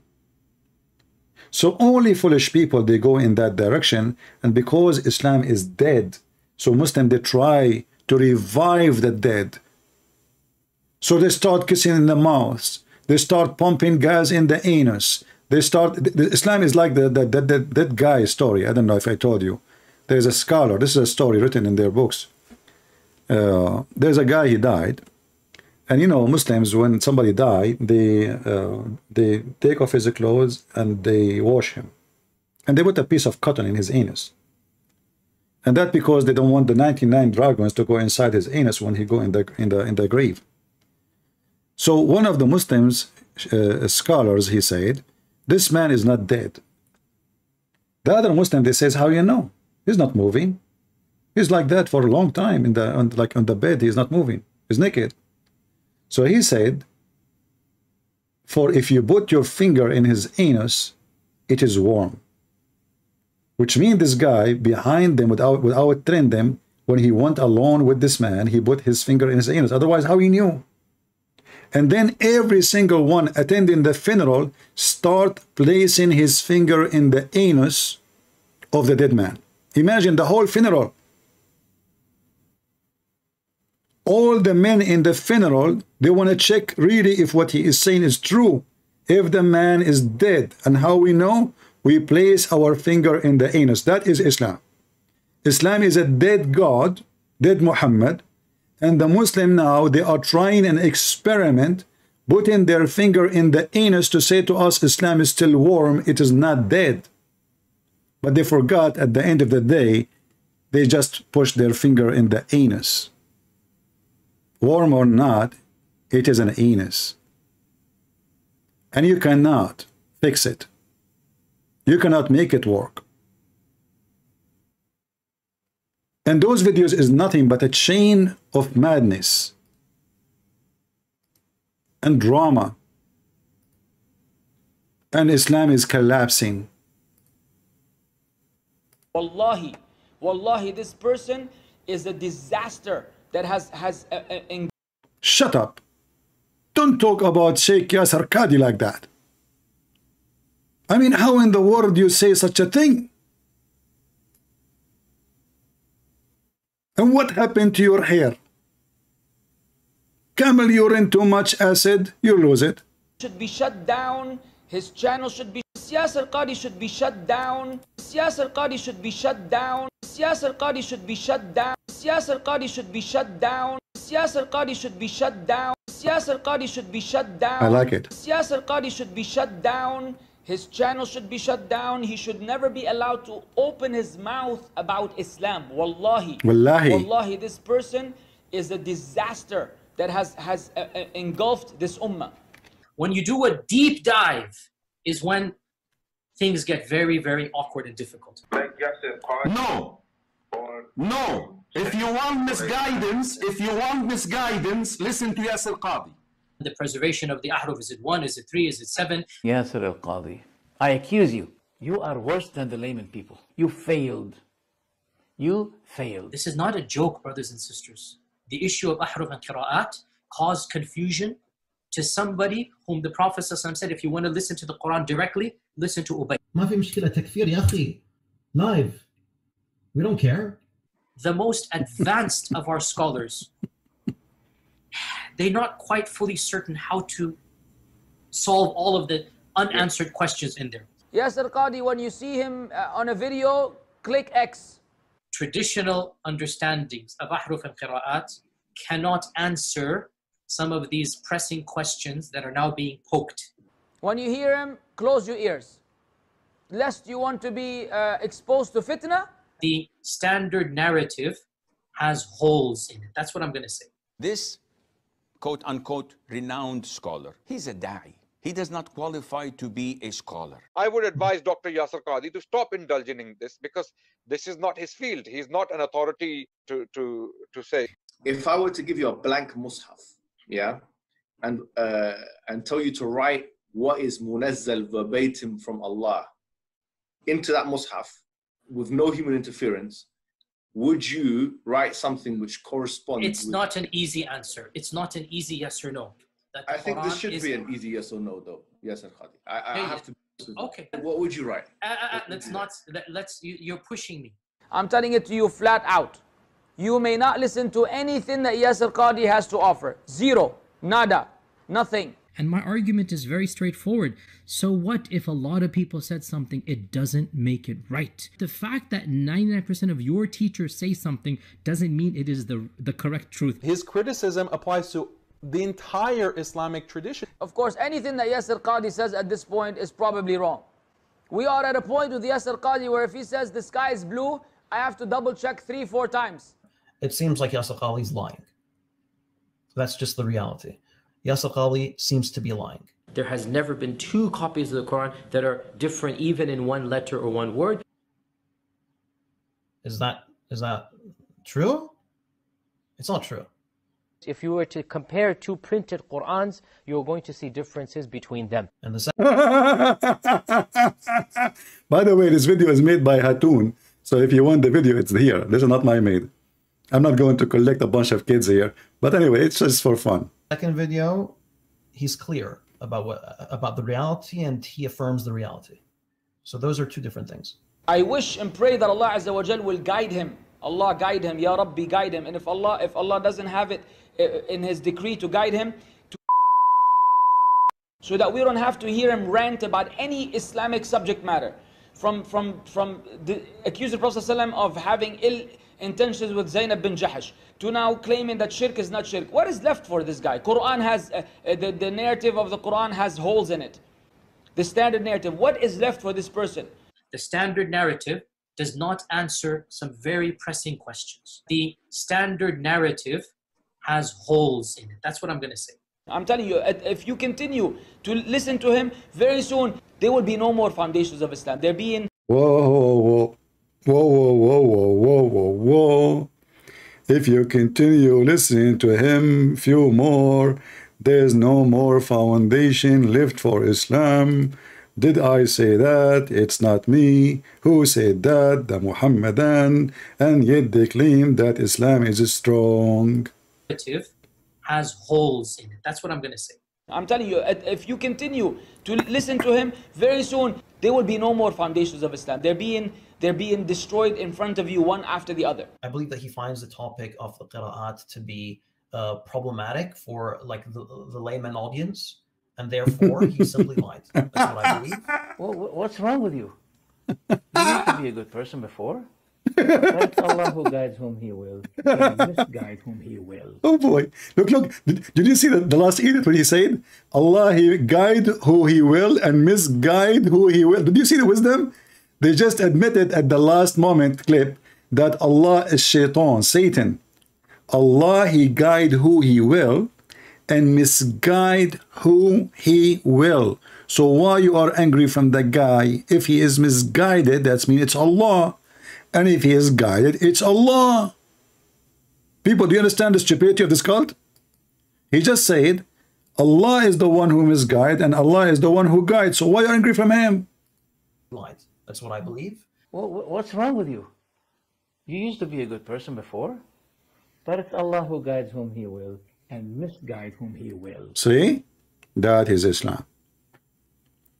They are worshipping Satan, and Satan is their God, their sermon, their idol, their black stone. Muhammad is their God. Allah is just a name. You know, Muhammad he used as a sex toy so he can place his finger in every Muslim anus. That is the truth. That is the truth.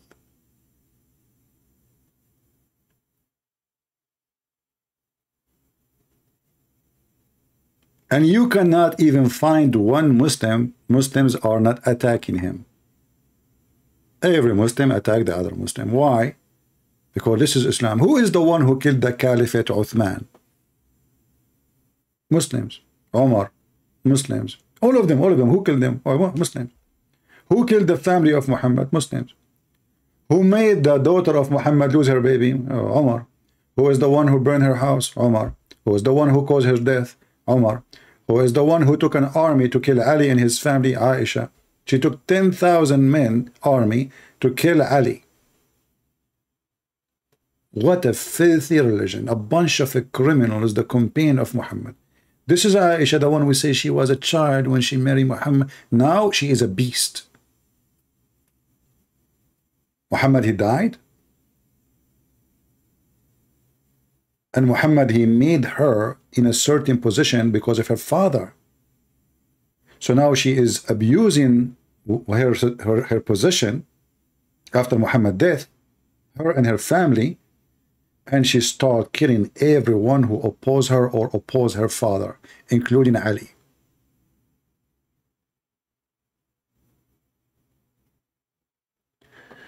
Is it true that the moon is split? Actually, I believe the moon is split, you know. Today actually is a super moon. I want to go, I'll show you. I will take a picture. There's a crack, and the American, as I have a clear evidence that they use a crazy glue to glue the moon together. I mean, the Muslim, by the way, when they say those stuff, we laugh. Why? Because even in that chapter, it doesn't say anything. It says that there is a moon and that moon is split.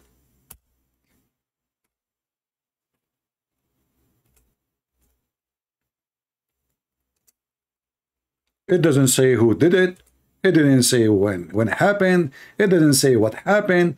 Always says the judgment day is night and the moon is split, which means it's a false prophecy, because Muhammad, he predict that this is a sign from God, and Allah told him that this is the sign of the judgment day started. So regardless if this is happening or not, this is again proving Muhammad to be a fraud, because did the judgment day really is near so soon? Because this is the start of the judgment day. Otherwise, why Allah he split the moon? Same time, he said, when they see a miracle, they turn aside away and they say this is a magic. Who is the one who saw the miracle? You see, if the moon is split, and Muhammad, his existence was 600 years after Jesus, the moon should have split around the world, at least the areas where there's night. Correct? Which means all the territory where the Roman are located, they can see the same moon in the same and Persia, and even Pakistan, and even in part of India. So they can see how the moon split, but there's no historian ever report such a thing. The stupid Muhammad, he is talking about eclipse, and he claimed this is a miracle from his God, because they keep asking for a miracle. Same time, if you search in the Quran, you will find in the chapter 13 as an example, still the Arab, they say to Muhammad, we wish you have only one sign, just one sign.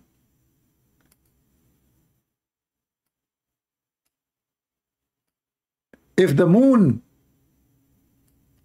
miracle happened, So how come there is verses coming after, long after, saying Allah saying himself, he did not give any miracle?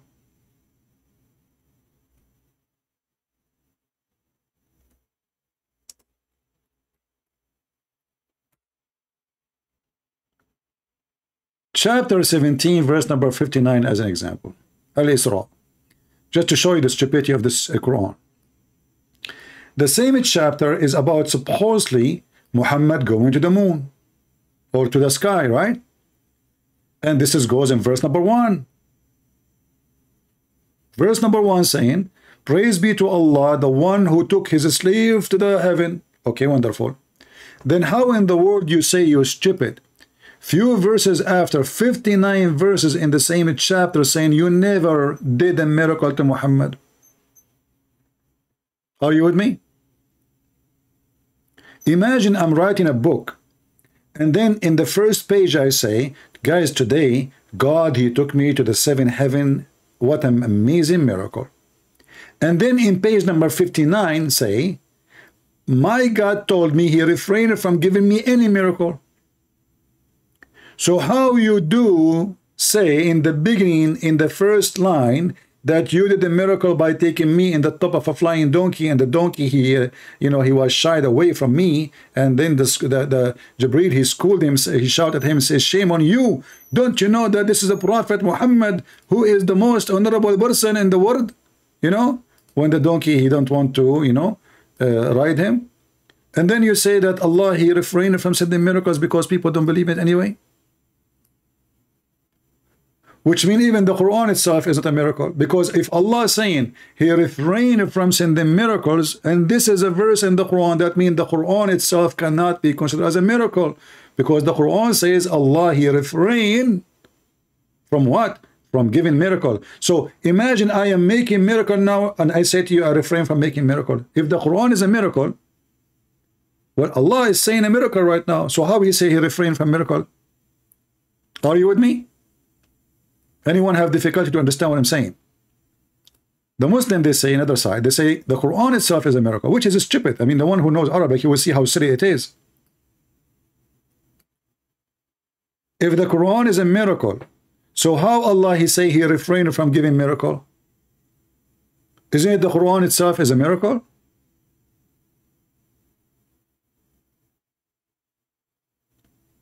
This is why we find Islam is very laughable, and we see there's a huge collapse between the Muslims and all this drama.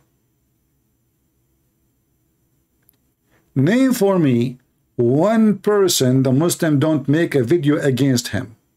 One Muslim don't accuse him and attack him. Why? Because simply Islam is a scam. They are not in agreement in the scam. Everybody running his own business, a scam business.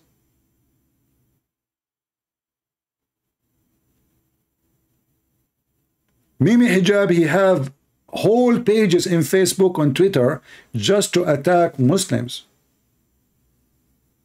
And Muslims, they have a lot of pages to attack Yasser Qadi, Mimi, Susu, Dudu, Fufu, you name it.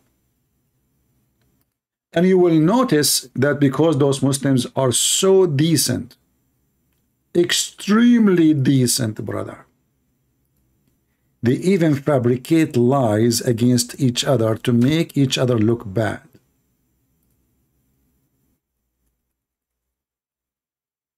Can you believe it?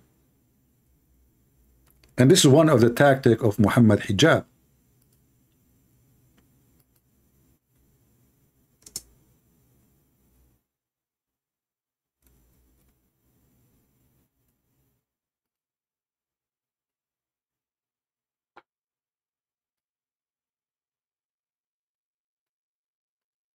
Bismillah, walhamdulillah, wa salatu wa salam ala rasulillah, assalamu alaikum wa rahmatullahi wa barakatuh, and welcome all viewers.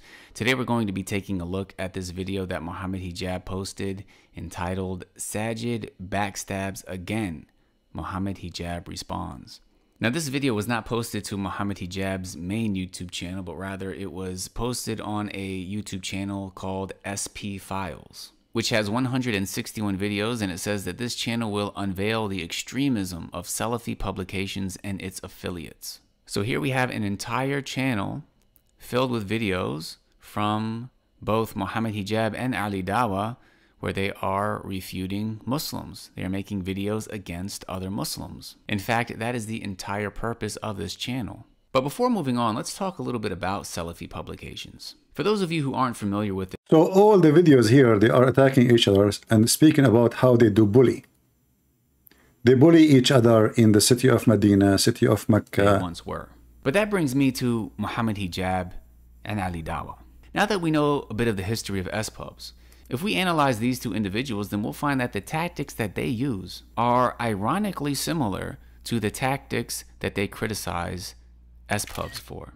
We mentioned that S-Pubs became popular initially due to our lack of scholarship in the West. So they were presented as knowledgeable figures who should be giving da'wah. And once they rose to prominence, they maintained that power, in many cases, through peer pressure and bullying.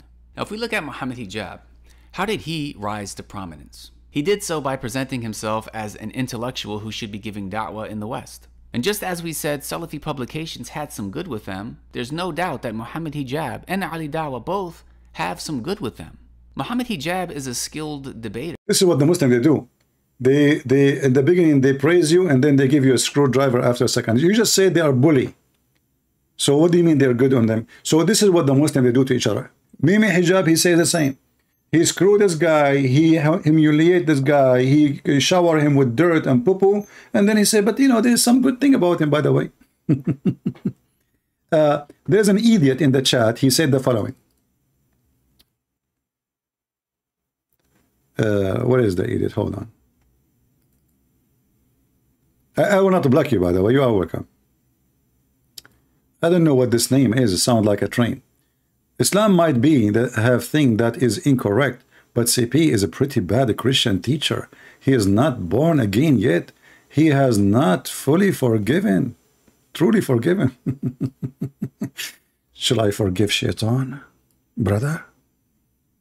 How I can be born again according to you? By hugging the liars? You must be a good man. You know, this is an example of the scumbags. They come here. They never fought for the truth. They never risked their life. They never made one Muslims leave Islam and see the truth. And they come here to school you, and you are bad. My friend, I am honored to be the one you describe me this way, if that would make thousands and thousands of people come to Christ. You are just a scumbag yourself. And you are jealous because you are sitting like a rat, you never do any work, and you are here coming to criticize someone you are no match to because you are so small. If you are good, go and open your channel and make videos and bring people to the true faith. But you are just a stabber. While I'm here trying to save the Muslims from the garbage of Muhammad, you are coming here to attack me. Who care? I love. I will add you to the Muslims. I want to let you know that there is no way a Christian person, he will not like what I do. Unless he is satanic. Why? Isn't it Jesus? He called even the Jews serpent. Is that true, Christians? Did the Messiah call the Jews who worship the true God? Did he call them serpent? Did the Messiah call them evildoers? Did he call them hypocrite? Did he call them liars? Did he say that you are, if you are like your father Abraham, which means he denied the relationship to Abraham, you do the work of your father? Did he call them evil generation? So those false Christians, they try to make you think that Christianity is about giving hugs and kisses, which is far away from the truth. Those are the hypocrite. Those are the one who accept homosexuality and they call themselves Christians. You cannot accept homosexuality and you are a Christian. You cannot accept any sin and you are a Christian. You cannot even accept somebody is a drunk and you are a Christian. Drunk, just a drunk. They try to make a Christianity look something different. They are the same as the hypocrite Mohammedans. They want to make Jesus as somebody is hippie. He was in the street, he have a ring in his ear, he have a ring in his nose, and he have a red dot in his head, and he was walking, and next to him there is Sadhguru.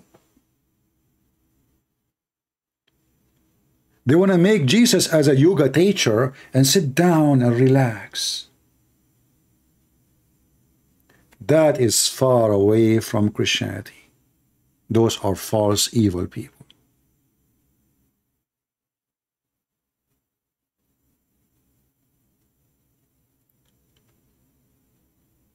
They will attack you because you are not in agreement with their garbage.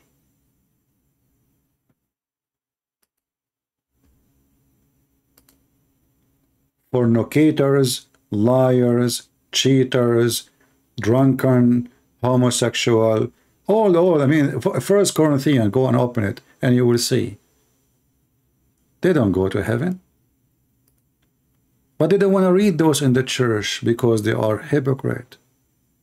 This is how you know if a church is a church. Ask them certain questions. Ask them, what do you think about Islam?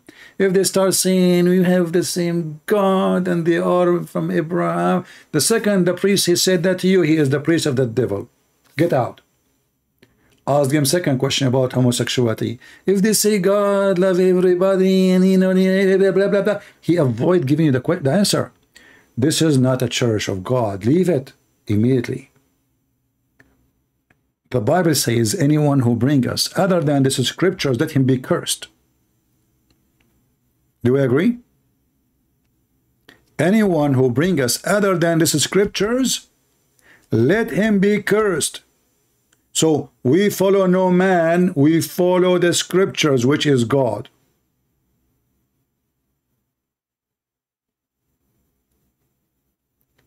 And if one day I say something to you, is not what the scriptures say, never listen to me. Never take it. Those false people, they are trying to destroy your children's. And the more the world become politically correct, because everybody is afraid, they will cancel you. Oh, you cannot receive donation. Oh, YouTube will delete your channel. Oh, etc. A Christian person, he will fear nobody. Unless he is doing a business.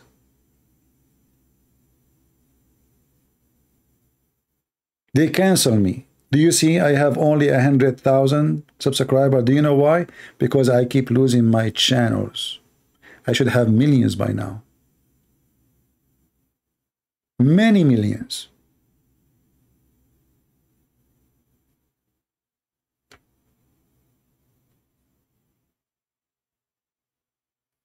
Because we say the truth, they fight us. They gather together, they gang against you.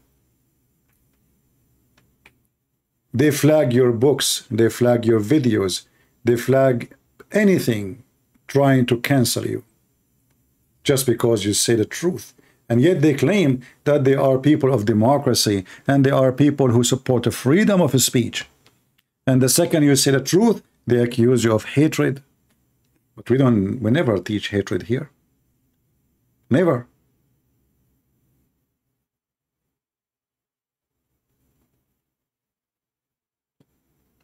Look at the stupid European. The stupid European, they made a council at the department to fight Islamophobia. But who is the one who have a phobia? It's the Muslims. They have phobia from pork. They have phobia from the atheist. They have a phobia from the homosexual. They have a phobia from the cross. They have a phobia from the church. Phobia from the Bible. Phobia from the music. Phobia from anything. They kill people for a cartoon. They even have a fatwa, a holy command to kill Mickey Mouse, the cartoon. And then the stupid European Union, they made a department designated to fight Islamophobia. And look, Europe is burning. And I'm laughing. I'm laughing at them. I'm not sad for them. No. Let them eat from their seed. This is their seed. It's time for harvest.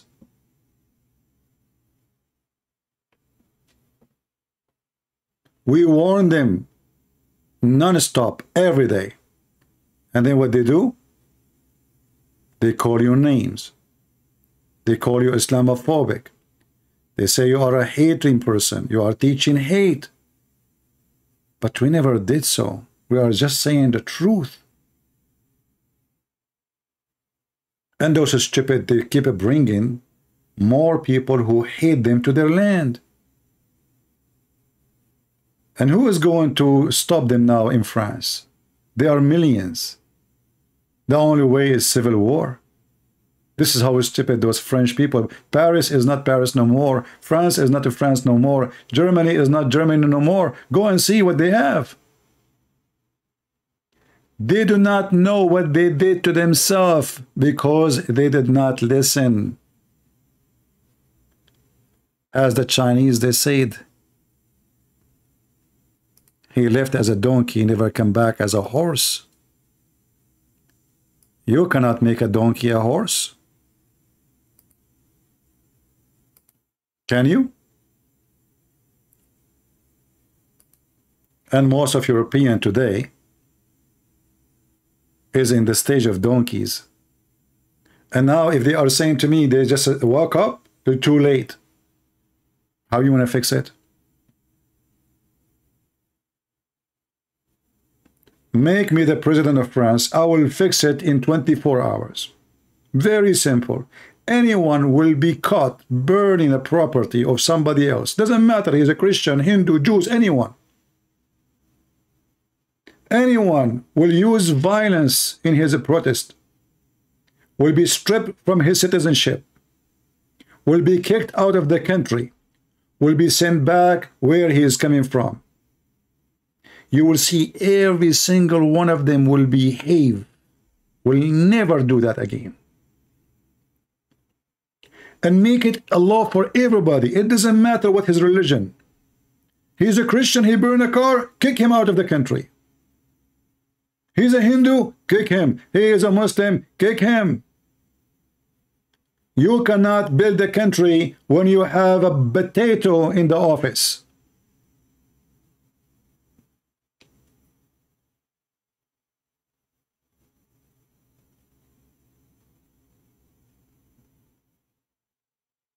Countries destroyed because of leaders. Leaders. When you have a weak leader, your nation at risk.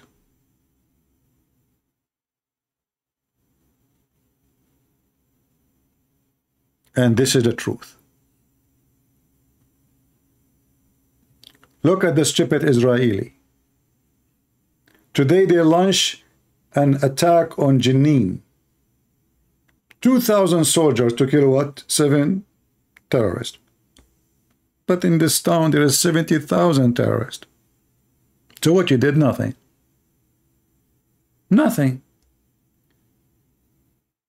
You cannot accomplish victory with a scumbag prime minister like Netanyahu.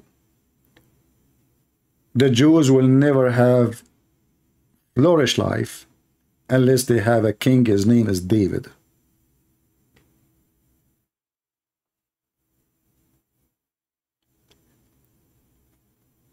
The European colonized every day. Now it is their turn. Some people saying, you can say whatever you want, my friend, but when European colonized, they did not do what those people are doing. And I will give you an example. The first time we Arab, we have a printer or a newspaper or a book printed, it was because of European. The first time we have a train and electricity was because the colonized European. The first time we have a real school, a real education, not a stupid Quran recitation, it was because the European. So you can say whatever you want, but the European, they brought a lot of advance. When the Ottoman, they occupied the Middle East became in the cave time. When the French and the other countries, they occupied the Middle East, they jump like 100 years from behind. Who is the one who brought the printer and electricity and trains? And how until now, Middle Eastern, they cannot build hospital like the French they built in the Middle East. Until now, the Egyptian, they are using hospital built by the UK. If you don't believe me, go check it out. Until now, their hospital is still working, functioning in India, everywhere. Until now, the bridge they are using is made by European. We cannot make a bridge like the one they do now in 2023. Those people, my friend, even if they came for a reason of money or evil, still they did a lot of good. But when the other side come to Europe, what they give, what they do, look, do they appreciate? You come as a homeless, you come as a refugee, they give you housing, they give you food, they give you shelter, they give you free school for your kids, they give you free insurance, health insurance, and then you burn their country. Do you see the difference? This is the truth. I saw a video of a three, I don't know, like somebody from UK, he made a comment, and the three people, one of them is Indian, the other one I don't know from where. However, supposedly all of them, they are immigrant. And they start bashing the UK. And I made a comment there. I wish I can find you the video. I find it very funny. I mean, they are saying that the UK did nothing to India. Yet they are wearing their clothing. They are using their language. And until now, they are using their structures. And they claim that the UK did nothing good to India. The Indian, the Hindu, they used to burn women alive when the husband died. If you don't believe me, search it in Prophet Google. They used to burn women alive as if she is a chicken barbecue just because the husband he died. They put all the stuff belong to the husband in the fire, including the wife. So here we share the truth. When you do ugly, we say you are doing ugly. When you do good, we say you did good. As you see, a second ago, I was speaking against European. A second after, I'm speaking for the European. Why? Because I'm just saying the truth. When they do good, I say they did good. When they do bad, I say they did bad. If you go in the TV, you will see that they say that the Israeli are occupying Palestine, but it's the opposite. It is those Arab occupying Israel.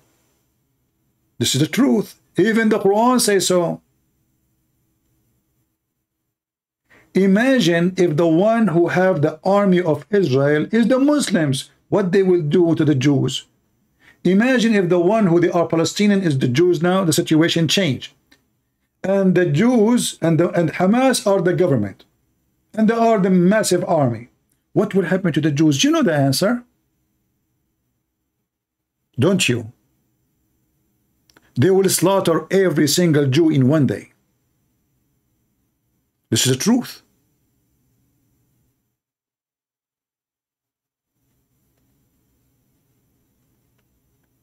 My friend, I don't forgive you because you did nothing against me. All what you did is against God. Because if you are a decent man, you will not attack somebody saying the truth, trying to save Muslims from their filth, from Muhammad. You do not know me, you idiot. Forgive you for what? I don't need to forgive you. Who care? You can say whatever you want about me. Do I care? You are just an idiot. Forgive what? You're a dummy. Did somebody beat me? Did somebody kill me? I do not need to forgive anyone. Even the one who insulted me, he did not insult me. He's insulting himself. And this is why they don't dare to debate me, they don't dare to refute me, and they don't even dare to say I'm going to do it.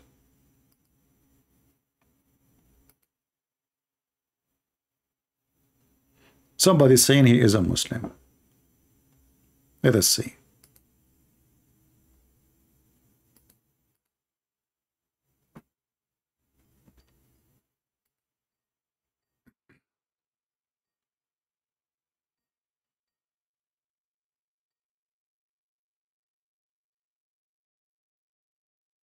Well, calling this guy to see if he would answer.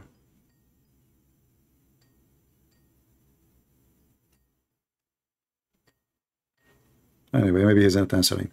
But as you see, the second you say the truth, people go against you. Just be a hypocrite and be politically correct, and then everybody will say to you, God bless you. You're a wonderful man. Yeah? Then YouTube will allow me to receive donation. They will allow me to have advertising. I will be a person whose video appear everywhere. I will have my millions of subscribers. I will not lose my channels. Everything will be fine. Don't say the truth.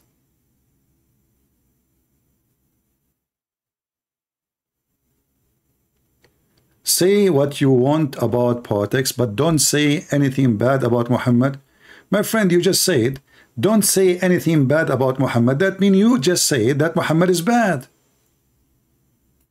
You see, when I say those people, they have a lack of intellect and low IQ, I'm not insulting.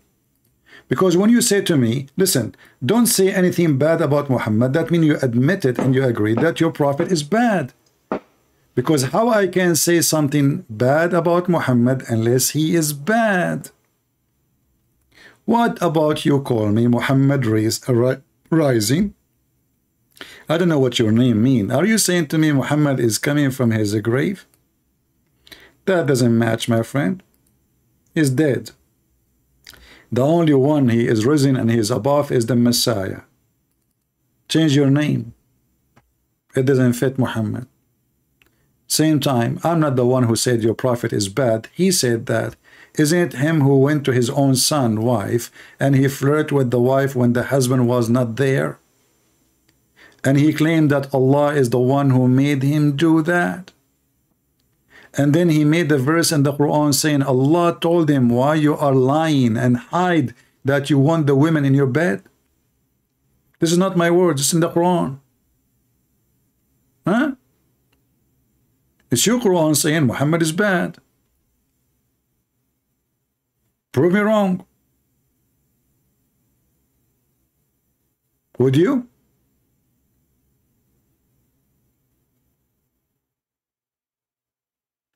When your prophet, he ordered Muslim women to give their boobs to an adult man, is he making fun of you or of himself, of his God? He's making fun of who? He's making fun of somebody.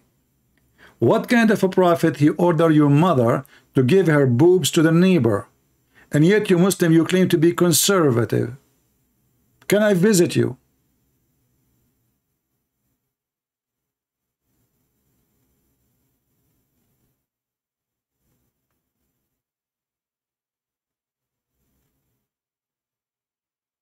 Can I visit you, my friend, and practice the breastfeeding for adult? And then the second we asked them a question about it, they try to smear you. Look how Christian Prince, he spoke. Look, but the Muslims themselves, they make fun of Islam and they make fun of Muhammad. Look, this is Mimi Hijab going around, quoting his prophet, making fun of Muslims who believe it. Okay, okay. Can I suck your wife tit? Who said that? Muhammad Hijab. Muhammad Hijab making fun of his prophet. Because this was in the Quran. It is a verse in the Quran that a Muslim woman, she should give her boobs to a stranger. Allah, he sent 10 times breastfeeding for adult verses. That's a miracle. That is a scientific miracle. It turned to be that if your wife, she gave me her breast 10 times, scientifically is different from 9 times. Who is a Muslim can tell me what the difference between 10 times and 9 times? What if I did 9 times and a half? Why 10 times? One. And then they say to you, Allah abrogated that by 5 times. What happened?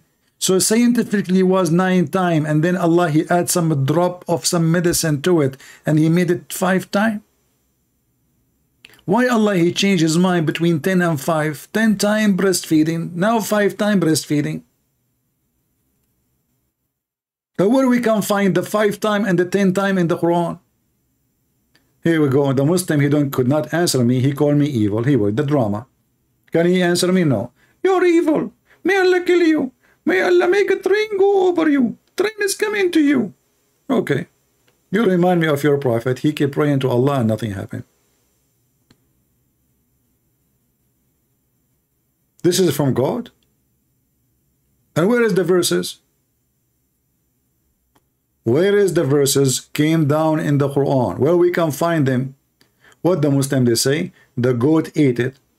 What Christian say? Christian Prince say? Well, I don't believe the story of the goat. Maybe the goat ate the Quran, yes. But there is no way that the goat ate your memory, Muslims. So let us say the goat ate the Quran. Did the goat eat your memory? Don't you Muslim, you say we memorize the Quran by heart? Huh? How many times we heard them saying that they memorize the Quran by heart? And then we ask them, all right, as long as you memorize the Quran by heart, who can recite for us the chapters of the breastfeeding for adult?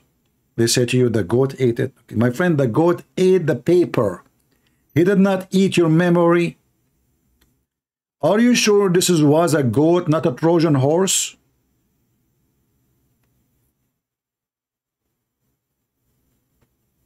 Where you can email me. People, they can send me email in Patreon, not in Skype. If you send me in Skype, I will not look.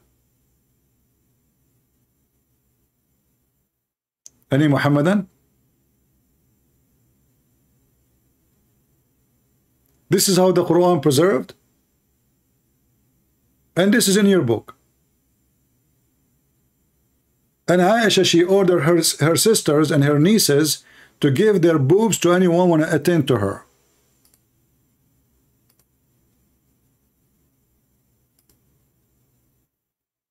It's in front of you. Am I making things up? Or this what happened? Hello? Hello? Don't call me again, stupid. I mean, this is an idiot woman. What a bug.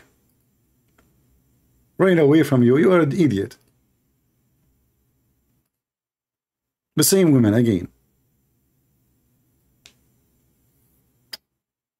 Lord have mercy. Any brave Muhammadan?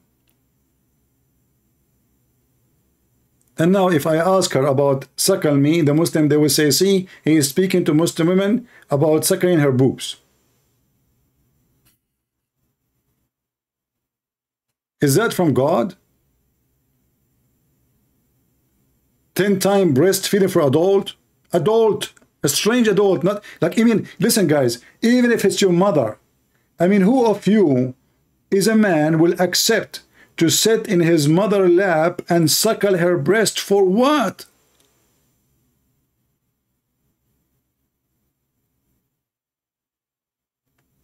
Muhammad was making fun of this woman, and he claimed, because now everybody's talking about it, he claimed that Allah gave him those order from Allah.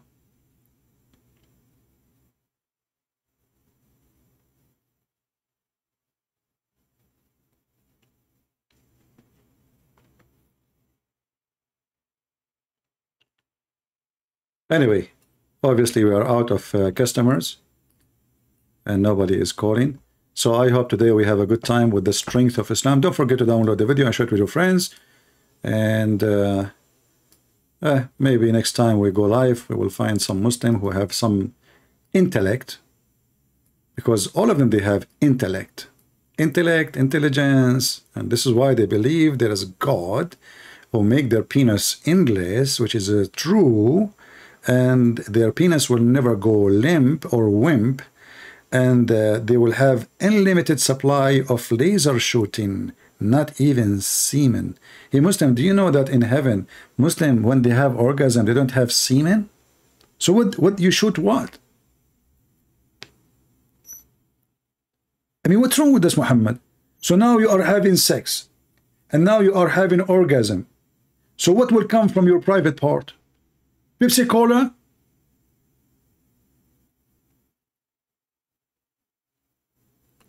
I mean, this guy, the more you read about him and what he's saying, the more you notice how crazy he is.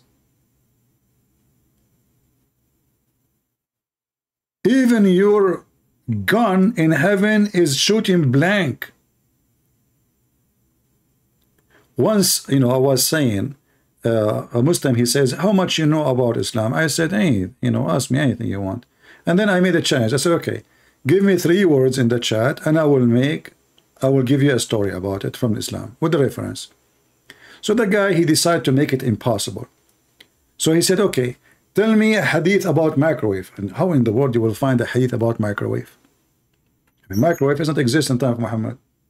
And the guy, he said microwave because he thought there's no way Christian Prince, he can get something about microwave. I have a hadith about microwave. Let me show it to you. The fastest microwave ever is the Islamic microwave.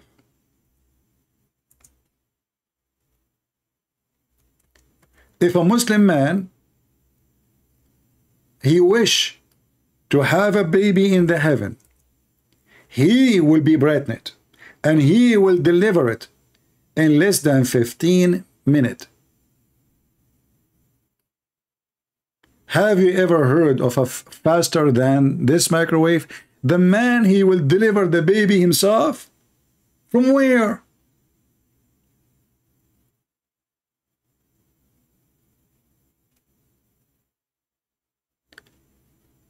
The guy was astonished, like, you know, supposedly he made it impossible, like, you know, microwave? Like, how you can find me a hadith about microwave? Are you joking? The believer, listen to this, listen to this. Abu Sa'd al-Khudri narrated that the Messenger of Allah, SAW, said, the believer, when he desire a child in paradise, he shall be carried in pregnancy.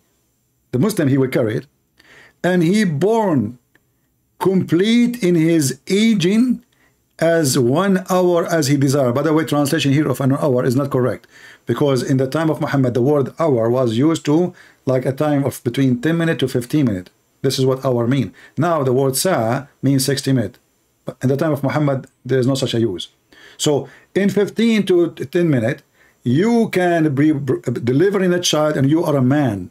From where? From your nose, maybe. This is why the Muhammadan, they say to you, don't read for me the hadith. I don't want to see hadith. The guy who called me yesterday, he said, don't answer me from the Quran. They are ashamed. They are ashamed of what their prophet said and the stupidity.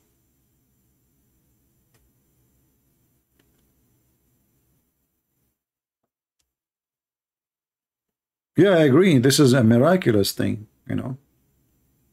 Yeah. Like there's a guy from Hamas. The guy, he is in jail for 3 years. And then they told him that your wife, she is carrying a child. His wife, what? She is carrying a child. She have a child. But how she can have a child? But they never have sex for 3 years. According to the Islamic interpretation of the Quran and Prophet Muhammad, a Muslim woman depend in the sect. They can carry a child from the husband even 7 to 10 to unlimited years after the husband even die or he divorce. Can you believe it? If I search right now for a fatwa, fatwa mean like a holy opinion.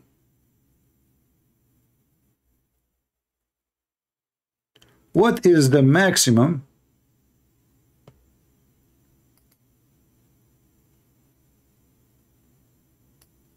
time a woman she can have a child after her husband pass away or divorce, or how many years, how many months? I will use Google translation in front of your eyes. Read with me. What is the longest period a woman stay while she is pregnant? The answer, this is the question, and here is the answer. Thanks to Allah, firstly, when a Muslim, he say, firstly, the popo is coming. Firstly, secondly, thirdly, fourthly, fifthly, seventhly, eighthly, etc. Read and die laughing. According to Malik and Az-Zuhri, 6 years. According to Imam Malik, 5 years. According to Ash-Shafi'i al-Hanbali, 4 years. 4 years! You divorce your wife 4 years ago, she will call you, she will say, honey, come to the hospital to pay for the bill. What bill? For your son. What's my son? I divorced you 4 years ago. This is your son. 4 years, 5 years, 6 years. Are we done? No, 7 years. It's an auction. 7 years. I mean, imagine after 7 years, still the woman, she might have a baby from you. 7 years after you left her. This is Islam. And they say to you, scientific miracles. And then look, they reach, it's an auction, and there is no limit to maximum brilliancy. And this is the view of etc., etc., etc. No limit. Can you believe it? No limit. Your wife, she called you after 80 years. And she said to you, I had a son from you. My belly is full.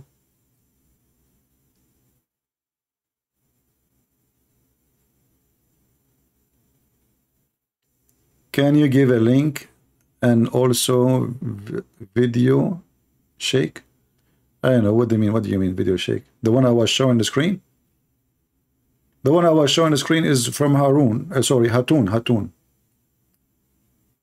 This is not my video.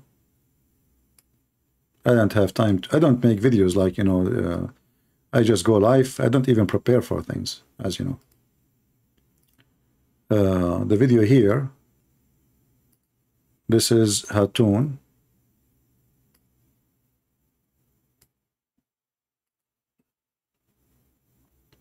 Hatun Tash. Our gift to Yasser Qadi holds in the narrative anniversary. Anniversary. That's a good one. All right. I would like to see you debate Daniel. My friend, I invite them all. I made a challenge for this guy a long time ago, but he will not dare. You see, this is why we laugh at them. You will notice they don't have a problem to come to David Wood, right? Or Apostle Prophet. But they are very much intimidated, all of them, to get close to me. If they say they cannot call me, I will call them in their channel. Give me your Skype. You can go live in your channel. I will go live in my channel, and I will call. They don't dare. They are potatoes, because they knew that will be the end of their career if they speak to me. That's why when I call Mimi Hijab, who challenged to debate me, when I call him, he hang up on me in 7 minutes, more than 7 times. And that's it. No debate happened. Did you say that? Hang up on him. Did you say that? Hang up on him.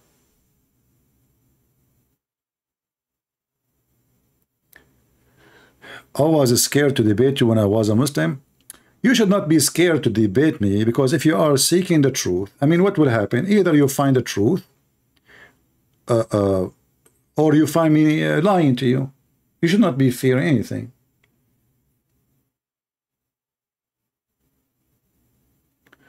My friend, I welcome anyone. As you see, anyone can call me. I don't choose people who want to debate me, and I don't need to schedule a debate. If people are serious about debating me and they are capable, the question is why they don't do it.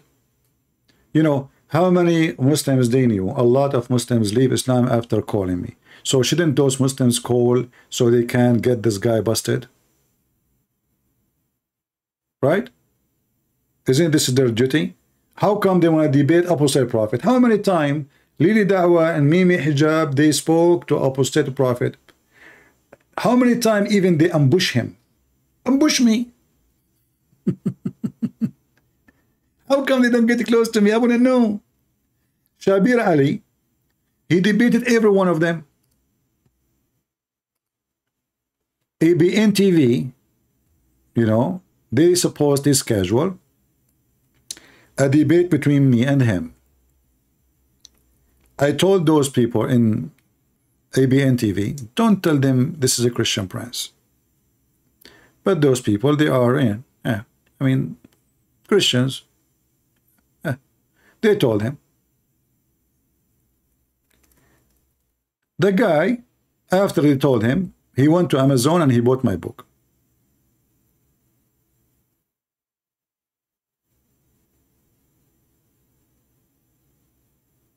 All right? And right away, he sent an email to ABN TV saying, he apologized from debating me. Why? He noticed that he is no match. Very simple.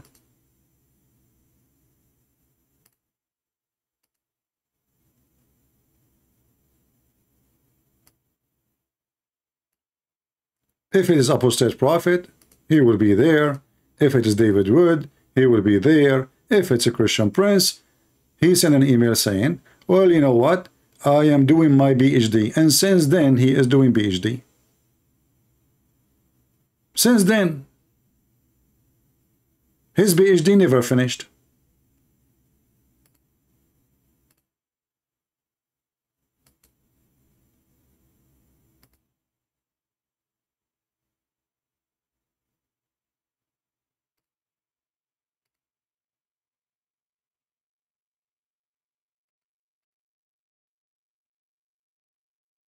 Yeah, I just came to ask the million-dollar question, Shabir. When will you ever debate Christian Prince? Thank you very much. Yeah, for those of you who don't know Christian Prince, he is a personality who has been operating some sort of an internet radio broadcast, as far as I can remember. He contacted me a long time ago. I never contacted him, ever. Never, never, never, never. Never. I don't contact Muslims. It was ABN contacted him and contacted me. I never contacted him. He knew that. He's lying.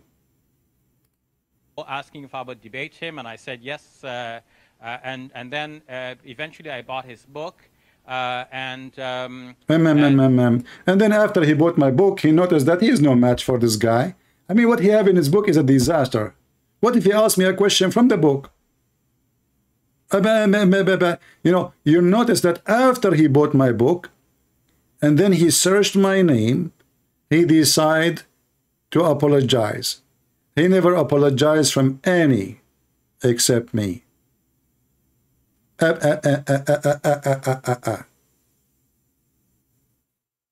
second they knew that you speak Arabic, the second they noticed that you have a very good knowledge in that topic, the second they knew that this guy had never been defeated in a debate, that second they will say bye-bye. The second they notice that you are weak, you are not confident, you don't have knowledge, and you don't speak Arabic, they will be all over you. They will be lining up to debate you. That is the truth. Then I don't want to say anything about him because he's not here. Oh, okay. But following from the correspondence and the way things were going, I felt that, you know, people. Anyway, yeah.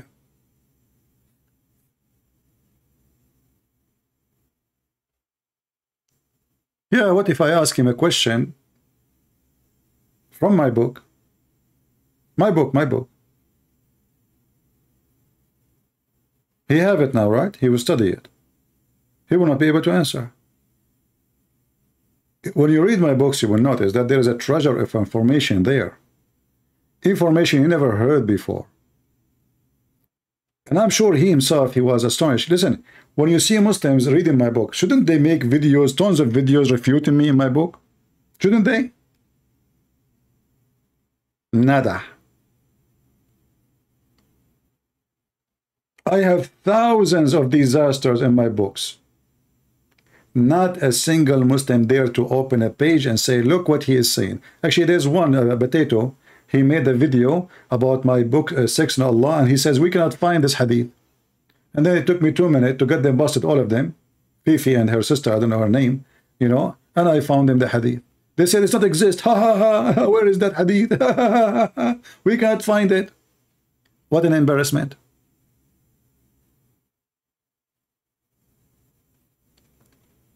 Anyway, I hope we have a good time together today. And as you see, Islam is collapsing. Muslims are bashing each other. They do not know what to say or what not to say. I advise the Muslims to see a shrink, all of them, and I'm willing to take them all. Or they can join the shrink, their new shrink. He's a pimp shrink. He will use a webcam business to make you understand the word, you know, in a better way. Look at him. Subhanallah. He looked like a perfect genius.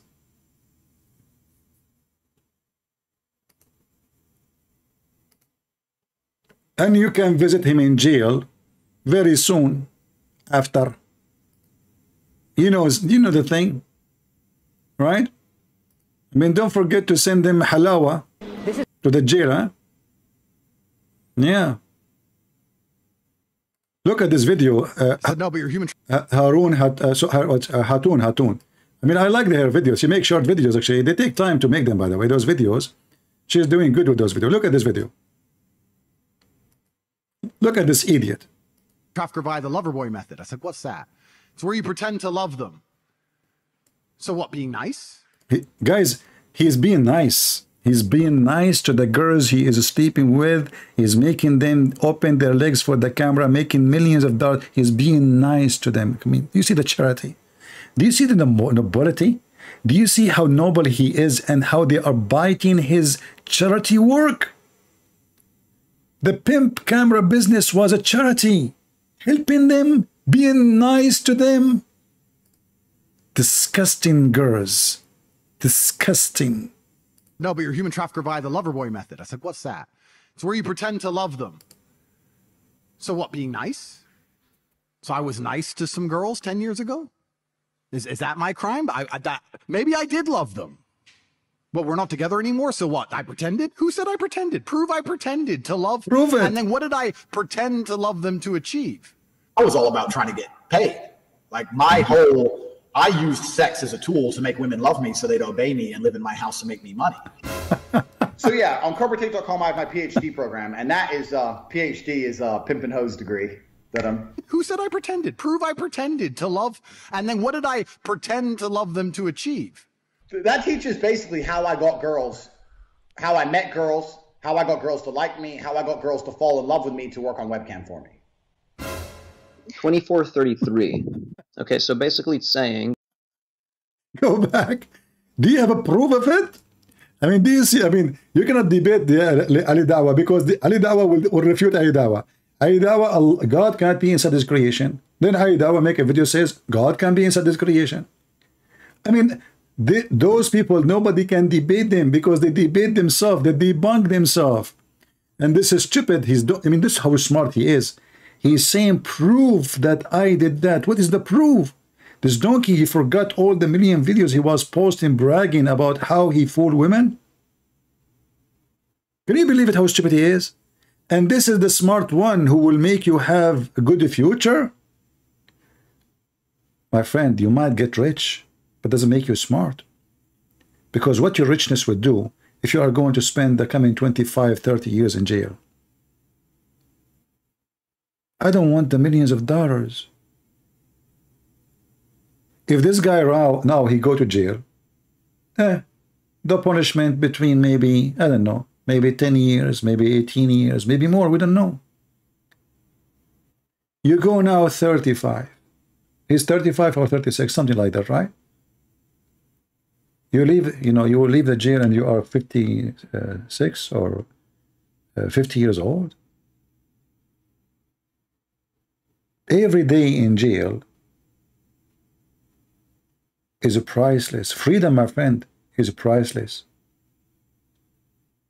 If you go to jail because you are a hero, I will say, you know what, God bless you. But you're a pimp.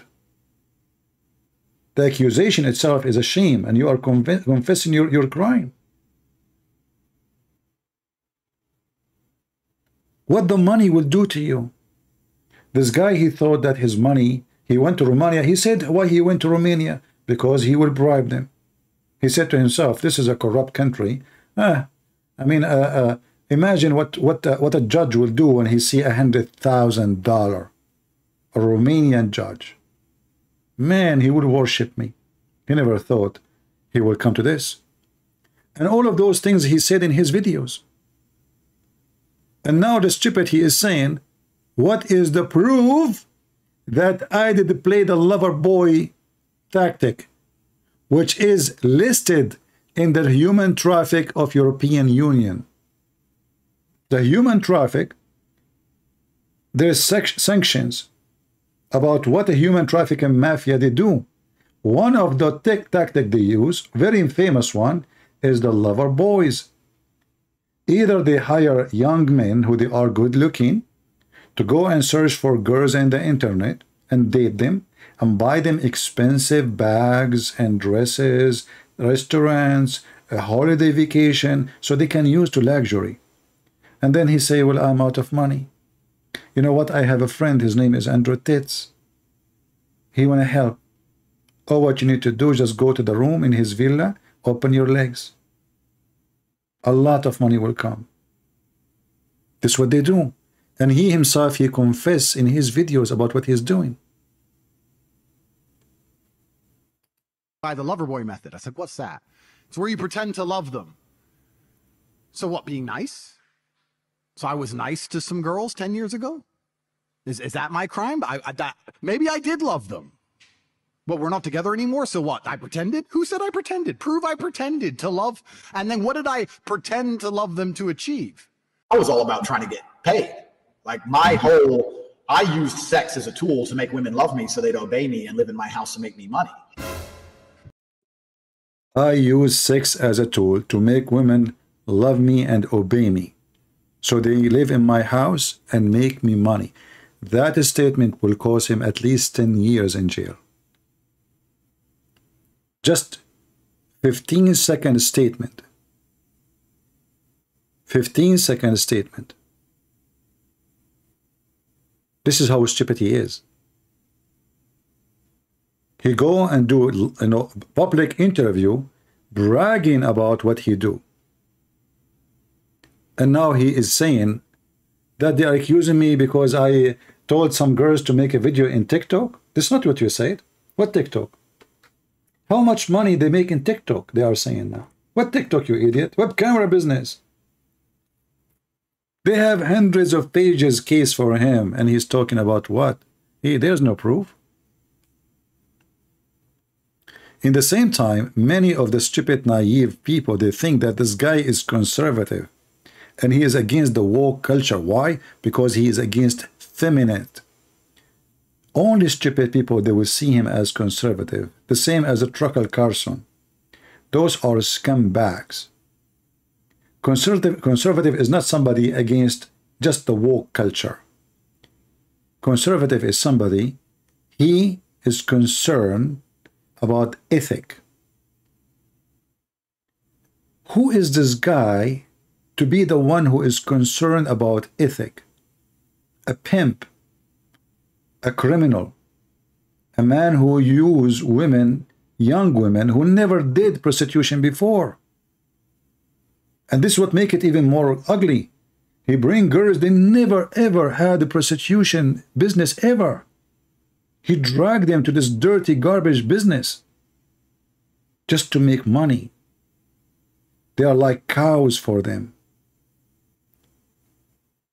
Conservative is someone, he is concerned about every bad ethic in the society, not only about Bud Light and transgender and woke culture. No, this is not conservative. A person who sleep around is not conservative. A person who take drugs is not conservative. A thief, I mean, you name it. So don't make them fool you. They claim to be the hero. He opposed the vaccine. What does that mean?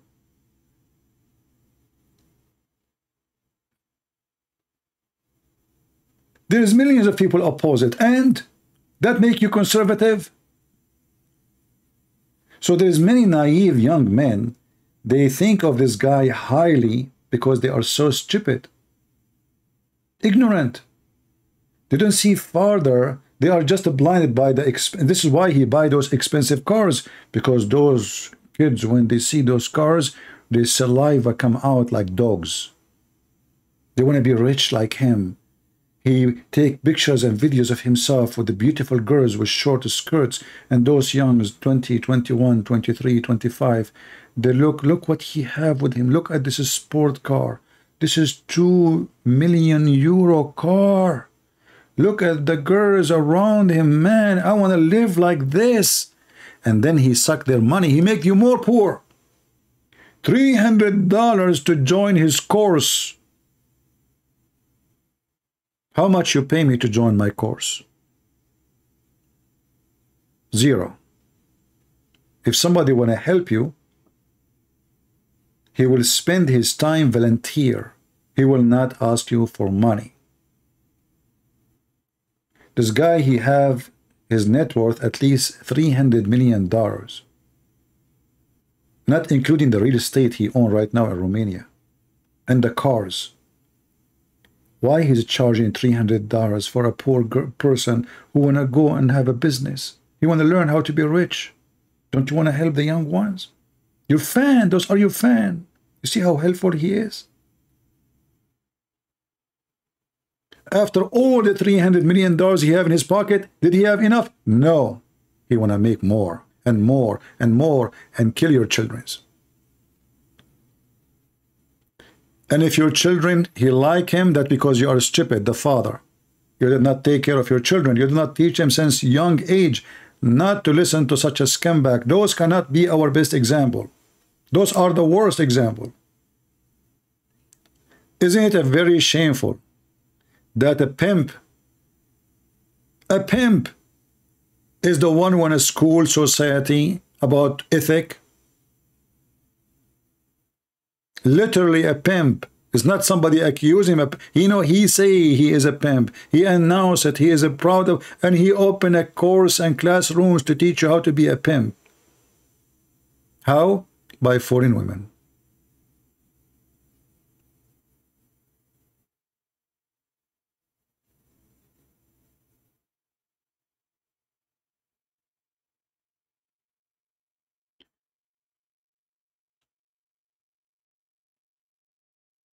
So my friends, don't let the foolish one fool you. Their end is a disaster unless you care to have an end like them. And money, all of us, we need money. All of us, we have needs. But you cannot buy everything with money. Those people are lying to you when they say to you, you can buy everything with money. Is he going to buy his freedom out by money? Let us see. And actually his weakness now that he is famous. You know, if nobody know him, maybe he can bribe the judge in Romania. You know what I mean? If there's not too many cameras and journalists and, you know, a lot of lighting, his money might save him. He might save him from his evil until one day somebody, his daughter is used and abused, he go after him. Trust me. Always the end for those people is bad. There's a lot of people who hate them for what they did. Somebody, his daughter was a victim of him. Somebody, his sister was a victim of him. You never know what people they can do when they lose their mind.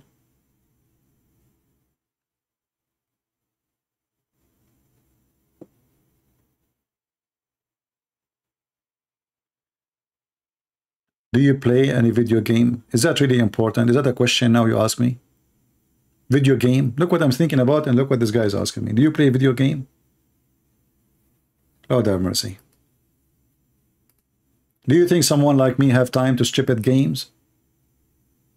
If you spend your time, let me give you an advice. If you spend your time to play video games, I'm telling you, you are killing yourself. Time goes so fast. You are 20 years old now. Trust me, you will be 50 in no time. And then you wish that every minute you spend stupid game doing stupid games, you wish to take it back. What stupid game? What those games will do to you? Go read, educate yourself, search, work. Help your family, build life. You know, buy a house, buy a property, get married, be a man. Don't what game?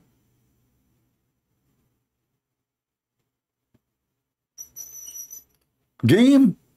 You wanna shoot? Join the army. This is how real men they do. They don't go and shoot in the game. I will send you to the J course. You know the J course? They will send you to Hawaii, in the jungle. Let us see how good you are, not in a game. Like Andrew Tetz, he hold a rifle in his hand. He never been in a war. He never shot up a bullet in a war. I am sure if he go in war, he will be doing pee-pee. Real men, my friend, is those who do act like men, live like men, and die like men. They don't play games, they don't play video games, and they don't carry rifles for a sparrow. And they are not pimps.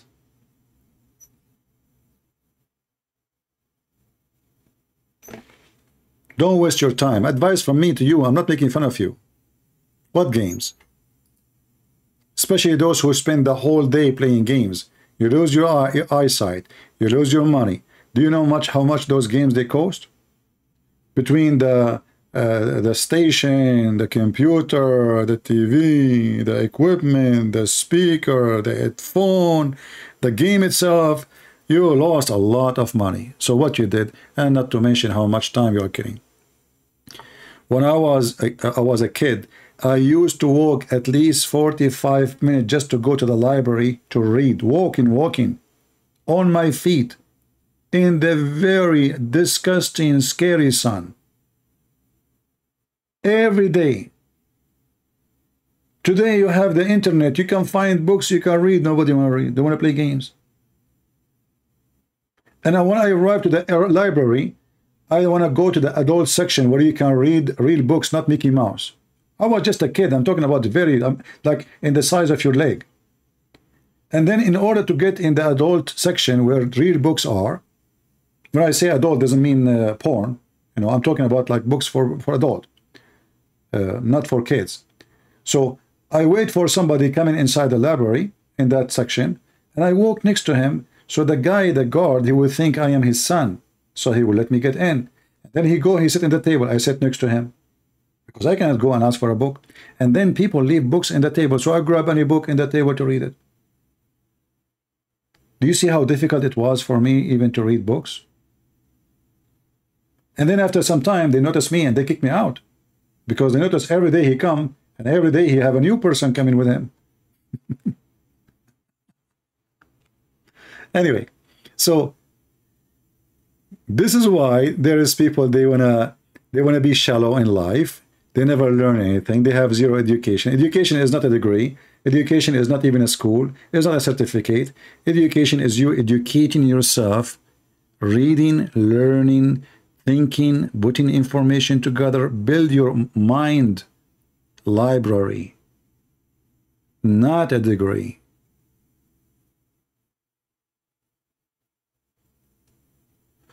In the army, you cannot click save and load button. Yeah.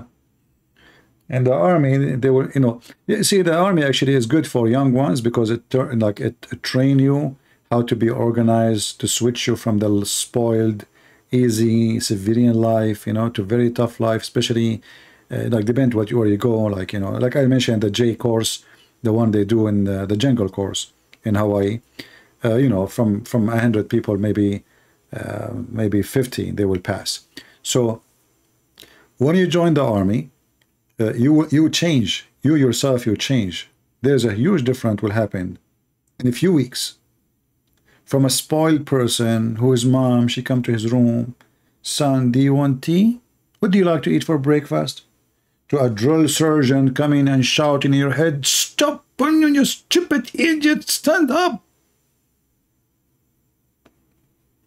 Then you will notice that life is not what you saw. It's not what you see in your mom's house. A young man he will transform so fast from a spoiled, from a loser maybe, game, nothing in life, to a person who is very organized, a lot of responsibility, and a very tough life. And this is a good thing actually for a child. I mean, somebody is just young, and 18 years old, will put you in the field of real men fast. Not someone like Andrew Tate. He don't make you a man, he make you a pimp.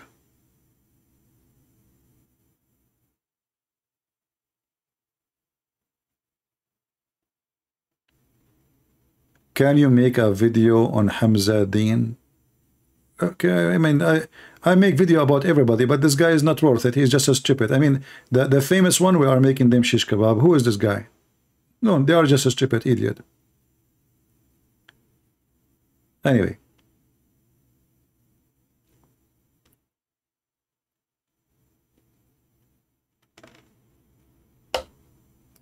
And I advise you, if you have a children, not to spoil them. You know the word spoil? What spoil mean? Spoil mean damaging.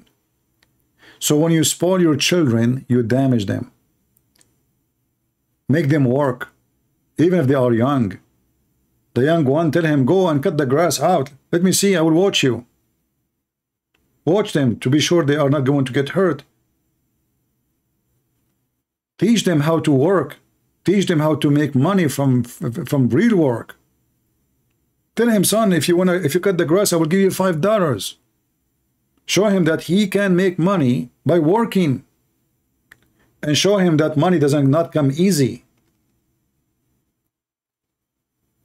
I advise you, all of you, if you have a children, to teach your children in a very young age the value of work. Work is a value. It's not about money. Work is a value. Work is an ethic. Work is religion. Work is from God. Isn't it Jesus? He says, my Father work and I work too. If you don't teach your child in a very young age to wake up early in the morning, clean his room, prepare his bed, dress himself, and do something useful, he will be a lazy potato couch for the rest of his life.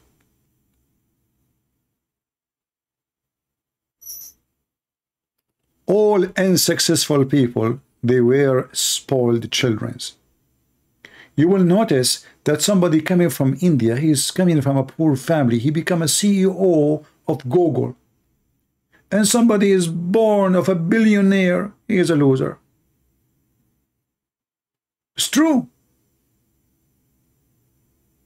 He is just a loser.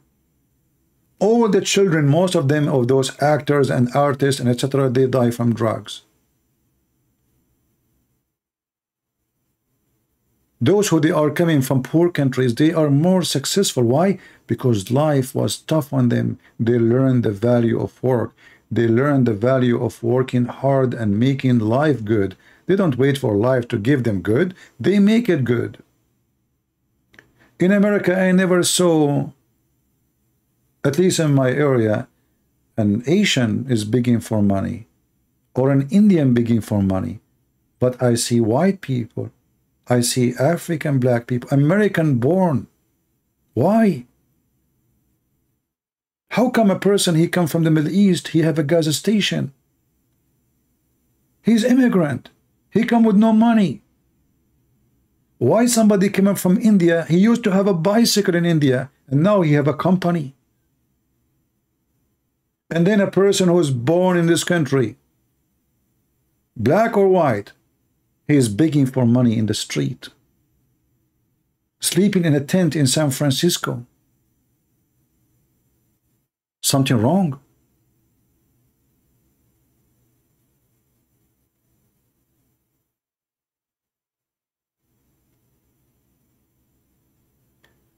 My friend, this guy Bobby is a scammer, don't you notice? All the idea, those people is to get more review and making money from their channel.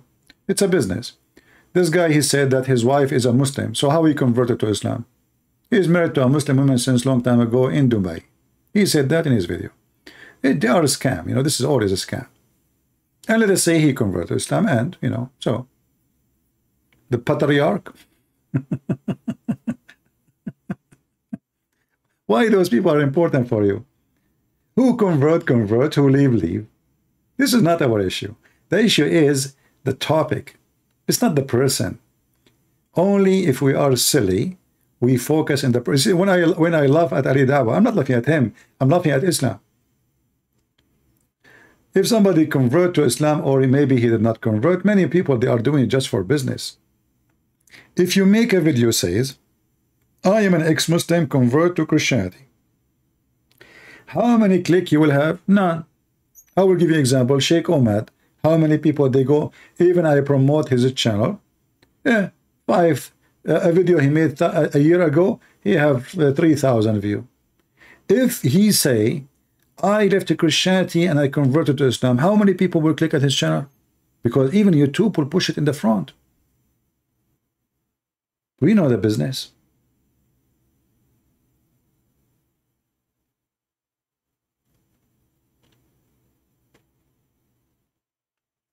Shish kebab? Yeah, no problem. We will try. You know, and remember, religion cannot be good or bad because of the number. We are number one faith in this earth. Almost 3 billion human beings. But that does not mean Christianity good. Not because of numbers. What about Christianity when Jesus had only few disciples? Was it bad? What number mean? Nothing. Quality is what going to be count. The quality. Not the quality only of the people, the quality of the faith itself. This is the most important. So if the whole world became an atheist, does that mean atheism is the right thing? No. How many people they smoke? I never smoke a cigarette. Ever. And I will never do. I never took drugs. And I don't even drink. If I drink, maybe once every year or 2 years. Little tiny drink in the size of your the palm of the cup.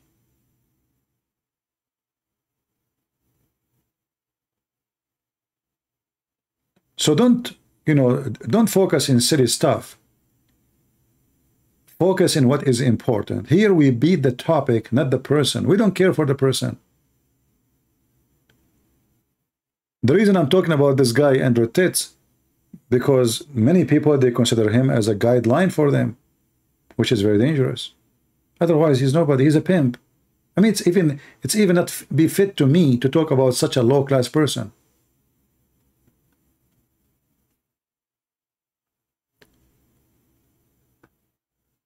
The important is the truth, is not a person. This is not about you and me and he and she. This is about what is the truth. The truth will set you free. Those who focus, someone is celebrity, he converted to Christianity. Why it's so big deal? You know, once one of you sent me like 20, I opened Patreon, I found like a 20 email from this guy, Christian Prince. Did you receive my previous email? And he emailed me again. Please, can you make a video about this guy? He's converted to Christianity. I didn't know his name. What? I forgot his name. He's a singer. He's a kid, like he's very young. I forgot his name. Yeah. And I said, I made me angry. I said, why is so big deal if this famous singer become a Christian? What is the miraculous event? They worship not God, they worship celebrity.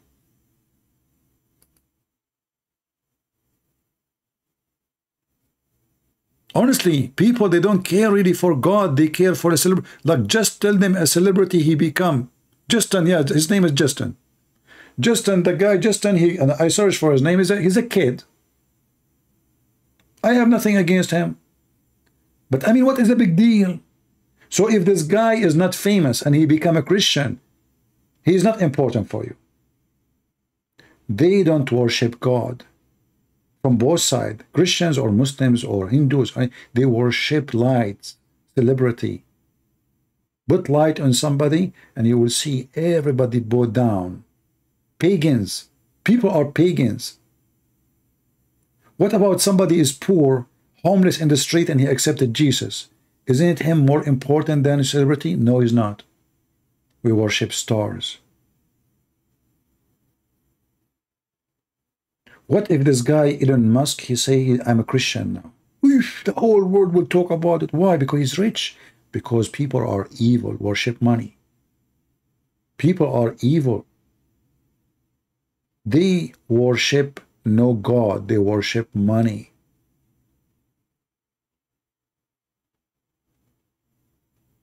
In the Middle East, we say, two things people don't talk about. A crime of a rich and a funeral of a poor. When a rich person, he commit a bigger crime, because he's powerful, people fear him, nobody talk. When a poor person die, nobody go in the funeral. Just let somebody, famous, rich die, millions will be in the street. They don't even know him, he never spoke to them. Crying, shouting, Michael Jackson died. People are crying, making videos, cannot believe it, he died. Human being, I mean, what a species.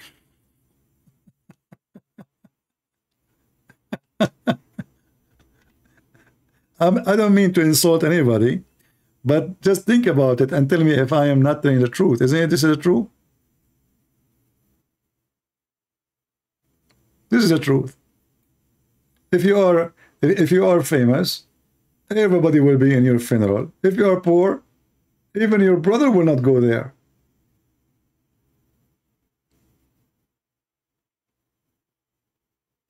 As an example, in the Middle East, if you are a millionaire in America and you go to the Middle East, you will find the whole familia there, the whole tribe waiting for you.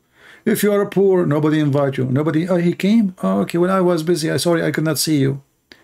But if you are a person who is rich, and they knew you also, everybody become your cousin. Everybody want to invite you. If you are poor, nobody say hello. You call them, they don't answer. Even if you invite them for wedding, like let's say your son is getting married, they will not come. If you are rich, they will die to get a ticket to the wedding. That's the truth.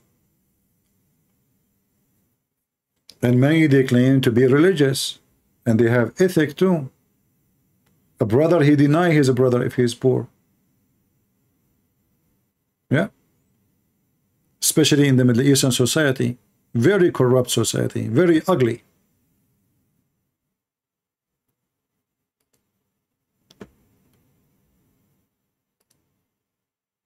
The same family, if somebody is a doctor, everybody proud about him. If the other person, he's a brother, let's say he clean garbage in the city, his employee in the city, he collect garbage. Oh, he's not my brother, I don't know him.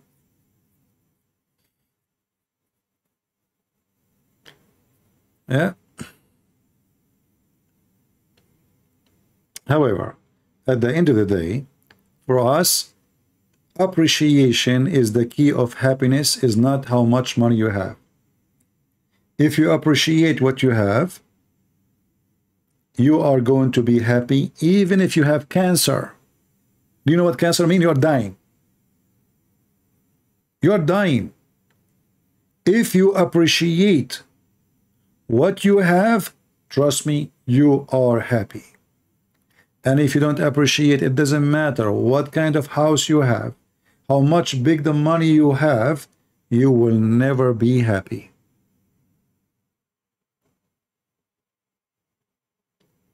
You know, I went to many countries and I met many kind of people. I went to houses of people, they are so poor.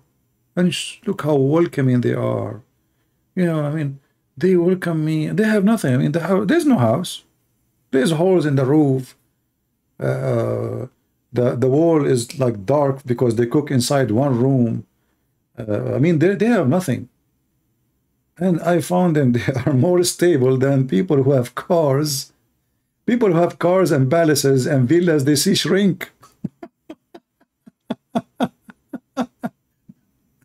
I'm serious. They go and see shrink. They take stress drugs. They take depression drugs. They take all kinds of drugs, and they commit suicide. And then the poor, who is really poor, he have nothing. He's not thinking about committing suicide. He is not thinking about seeing a shrink. He can't afford to see a shrink anyway. He is not really. He's not like desperate. He's fine. Even his life is miserable. I mean, you look at his life, you say, man, I'm so lucky to compare what this guy here. But the one who is wealthy is the one who is depressed, unhappy, complaining. He see doctors. He take medicine. He is unhealthy. And he is so worried about his life. He's worried about tomorrow. The one who have nothing, he's not worried. Actually, you notice that the one who is poor, he spend more than the one who is rich. The poor one spend money more than the rich. You might say, how in the world? I mean, they don't even have money. How they can spend? No, you compare. You know, when a poor man, he have $10 and he spent $1, that means he just spent 10% of his fortune. When a rich man, he have $1 million, what he spent? He spent $10. Usually rich people are the most cheap people ever. For sure, not everybody, but usually. Because how they get so rich, usually, not everybody, by being so cheap. So the more they earn money, the more they are worried about not having enough money. The poor, he knew he have no money. He is going to make money anyway. So he spent. He spent. He don't have a hope tomorrow he will be a millionaire, billionaire. He go to work, he feed his kids, he buy a little gift to his wife, a dress, whatever, that's it. But he spend money more than rich. And if a rich he spend to show off, not because he's happy. He spent to show off. Not for the sake of happiness. You will notice that those who buy brand, either they are under the influence of a friends, they did not think about it, or they are trying to show off. They are not satisfied with themselves. So I will buy brand. I will buy expensive watches, expensive rings, expensive phones. Why? Because I want to show off. I'm not satisfied. I am not confident. I'm afraid that people will judge me.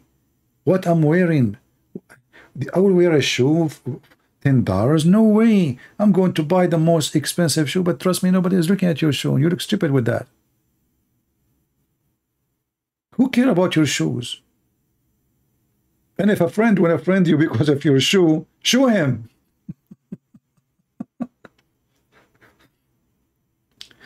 You will see, you go to Asia, like some Asian countries, you will see somebody like he have a phone, iPhone 13. I say, iPhone 13, why you have iPhone? How much money you make? Come on. I mean, the guy, he spent half of his year's salary for a phone. That I call it stupid. Why? Because he want to show off. He want to be like the rich. This is under the influence. You see, I mentioned there's two kinds. The one under the influence and the one who want to show off. The one under the influence, he tried to copy the one who they sound like they are rich or they appear to be. He want to be like them. He want to show off. Anyway.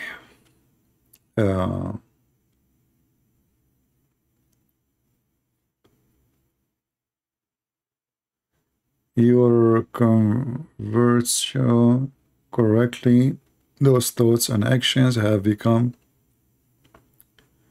morally accepted even to born again Christians. Anyway, it's at the end of the day, it's up to you to adopt the life you think it's correct for you. But I believe strongly that appreciation is the key of happiness. My favorite food is tomato. My favorite food is tomato. Tomato, tomato, salt, bread. So if you put in front of me a very fancy food, and whatever fancy you can call fancy, and then you say to me, I have like a few tomatoes and salt and bread. Which one you would take? My favorite is tomato. I love it.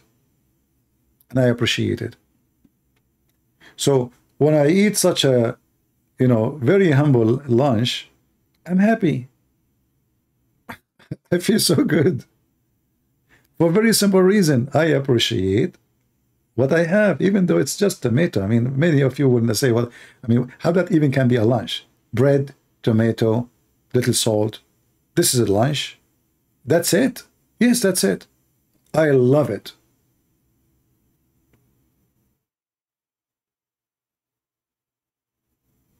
And this is since I was a kid. It's not like something new. Even my mom, she used to shout at me, wait, the lunch soon is going to be ready. I eat tomato. I get tomato, I cut it, I eat tomato, bread and salt. I'm so happy. So I learned since I was a kid that you can design your happiness. You can find what make you happy, and usually is not about how much you are spending or what people say about you. It's how you can be confident in what you know what you want. You know what you like. If you try to copy others just because they are shiny in front of you, you are just fooling yourself. Don't copy anyone. Don't eat in fancy restaurants. Don't. I don't really enjoy food in a fancy restaurant. I don't. I eat like once a day, and I eat a lot. Big meal. I'm saying tomato, I mean many tomatoes. So if people are looking at me, I mean, what this guy is doing? I mean, is he going to eat all this food? I eat once a day.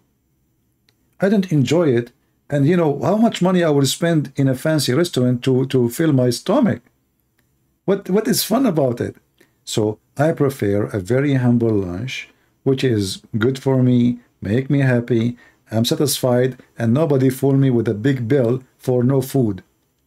I remember once I was in the Philippines, I make an order. In the image, in the menu, it looked nice dish, And then she came and she put the dish in front of me. It's in the size of ashtray. I said, what is this? She said, this is your dish, sir. I said, are you sure? Isn't it a sample? She said, no, this is your dish. So for me to eat, to have my day food, I need to open to order like 8, 9 dishes like those, small, tiny one. And the price really was expensive. You go to a humble restaurant. For the same money you order that dish, you can eat 5 dishes.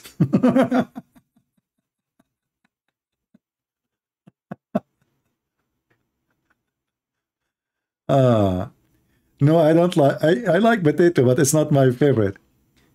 Actually, there's a dish I like you to learn about it. You can make mashed potato, and then mix it with a slice, very small slice of tomato and onion.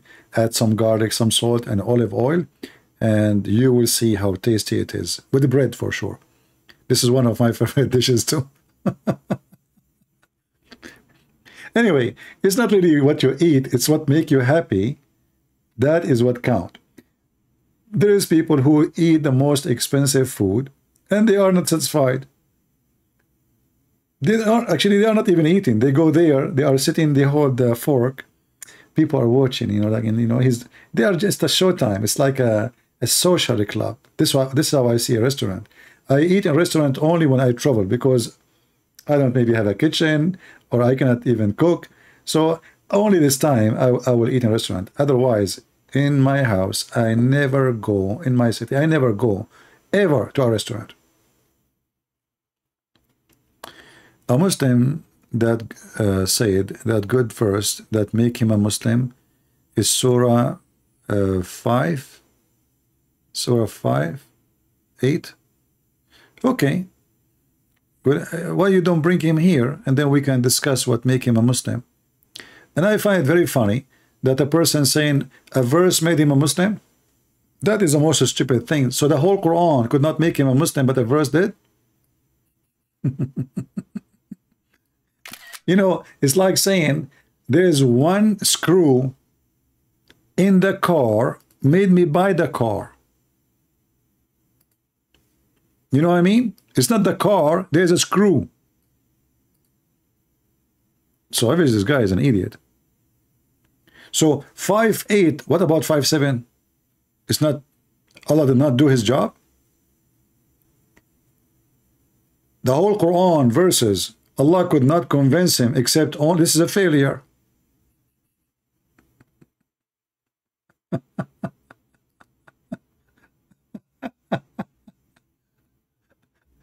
Oh boy. Same time, if you go to chapter 5, the one you mentioned to me, you will see this is the most hilarious chapter in the Quran. And I will go to the verse you mentioned. Bear witness to justice. Okay. Can a Muslim be justice by following the Quran? The Quran says in the case of murder, free for the free, black for the black, or slave for a slave, women for the women. Is that justice? Here we go, bear justice. Bear justice, a man, he can beat his wife. Bear justice, steal the money of the Christian and the Jews and rape their women. Bear justice, you can have sex with your children. Beat your wife. So where is justice? Justice in Islam is an awkward word. It sounds like justice, the one we use, but have a different value. It's an opposite. Is it just that this God in the same book says, kill the Christian and the Jews and take their money? Is it just to say that a Muslim should not be killed for murdering non-Muslim? But if a Muslim, he murder a Muslim, he will be killed? Is that just? So the Muhammadan, they use certain words, sound good to you, because it's the same word we use, justice. But justice in Islam is evil. All right?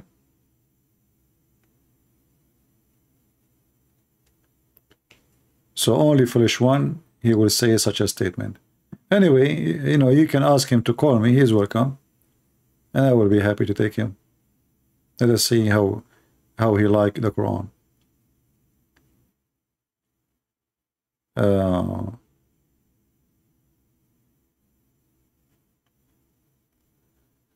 Restaurant in USA is costly. You know, my friend, restaurant is a place of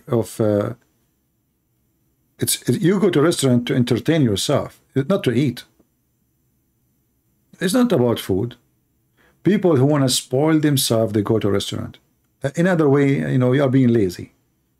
I can accept that you have a guest and you cannot take him home, so you take him to a restaurant, no problem.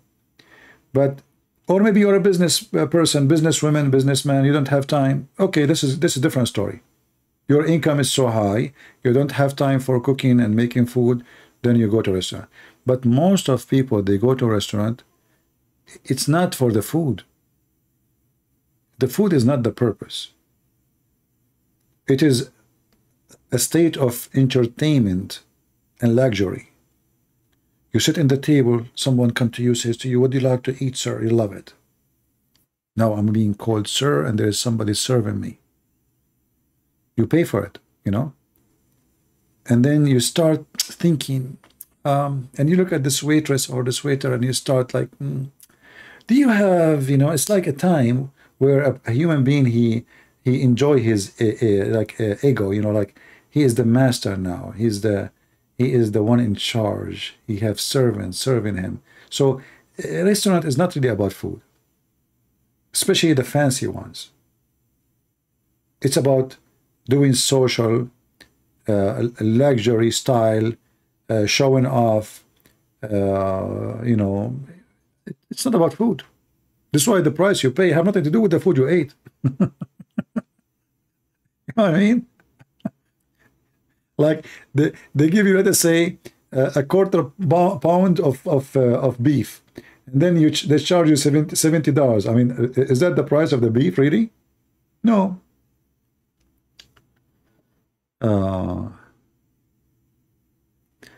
You don't agree with me in the bad point? No problem.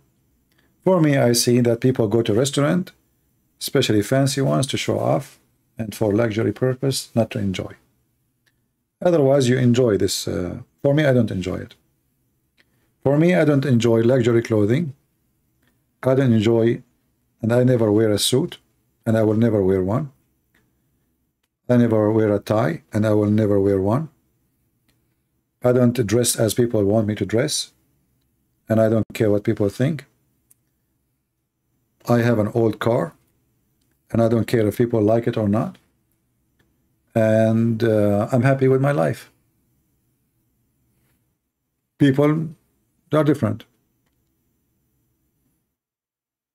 You know?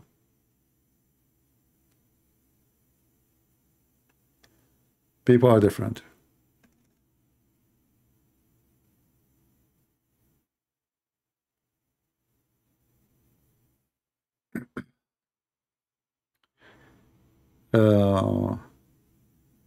Suit for wedding? Even if I get married, I will not wear a suit.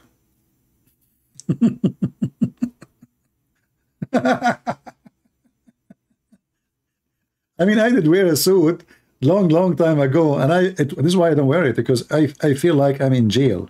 It's like a prison. And then they ask you to put this thing around your neck. You feel like you're a dog. It's like somebody have a leash around your neck. I don't know how in the world. I mean, who is the stupid idiot who come with this uniform? You know, you will see yourself in, like, let us say 30, 40 years from now, look so silly and stupid, the same as European one day. They used to put makeup on their face and they have a wig. Did you see them? I mean, how silly, how stupid. But at that time, it was fine. Makeup, a wig on a man. And those are the nobles. Yeah. And this is what you will see about yourself. Maybe 50 years from now, you will laugh at yourself. Maybe 200 years from now, let's see. How people used to dress. A suit. A tie.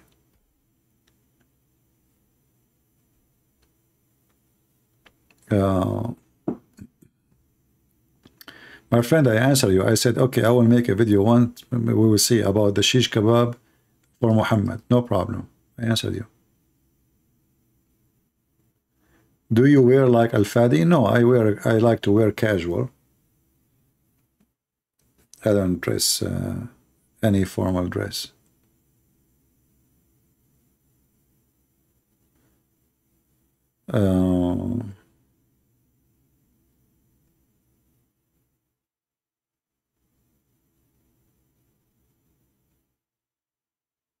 Who will inherit your wealth if you don't have a child? Is that what I'm worried about? Who is going to inherit my wealth? And what wealth? My friend, the wealth I have, I'm very thankful for whatever I have. You know, I can't say I don't have wealth, because I believe having a roof is a wealth. Having a light, electricity, this is a wealth. Security, safety, food in the table, this is a wealth. However, my friend, why you are worried about who is going to inherit my wealth? My wealth is already given to you and your children. One day I will die, and all my books and my videos are there. That is my wealth. Your wealth is not money. At the end of the day, they will put some dust on you. Some friends, maybe they will put some tears on your grave, and maybe some they will gossip about you. And then second day, people will forget about you. Very simple. So don't worry about who is going to take your wealth. You don't have wealth. The house you live in now, somebody else before you, he used to own it and live in it. And maybe he died. He have wealth? No. Do you have it? No. Even the house you own, you don't own it. You will not take it with you. None of the things you see in your house, look at them right now. Zero of them belong to you. Nothing. So don't think about your wealth. You have nothing.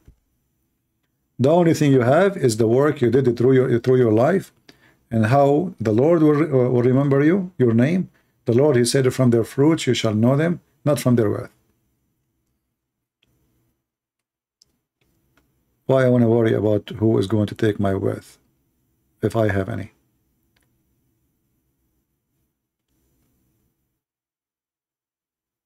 You know, I know a story of a guy. He is very, very rich, but he's very, very cheap. And this is a true story. And even his son, he is actually relative to me. But he's very cheap, extremely cheap. His father, he owned many gas stations, many, so many, and he owned even the big trucks, the convoy for oil. I mean, he's so rich. One day, his father was driving, and the road blocked with the snowstorm. The police, they blocked the road because anyway, you cannot drive. So they told everybody there is a hotel there. They have even the government trucks, big trucks for the army, to carry the passengers who they are stuck in that location, to carry them to the nearest hotel. This guy, who is a very rich man, he refused to go to the hotel. Why? He don't want to pay money. He said, don't worry about me, I'm going to stay in my car. Second day, they found him dead. Dead. He was so cheap to the point he died because of how cheap he is. And then his son, he inherited.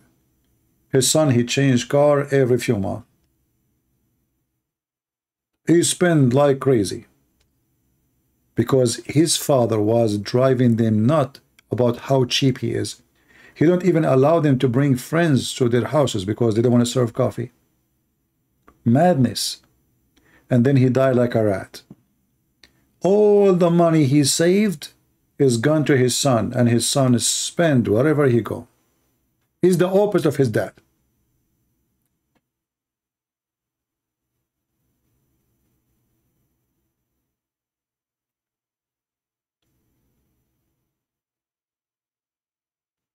Keep saving.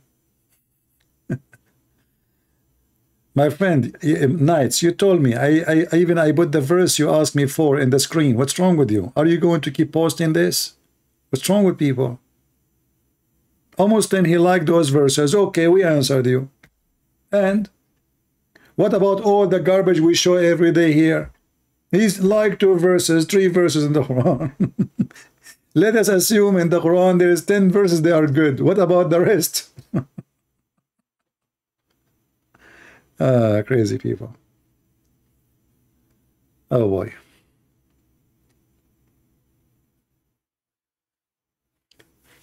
Yeah, you are rich as how much you enjoy your wealth.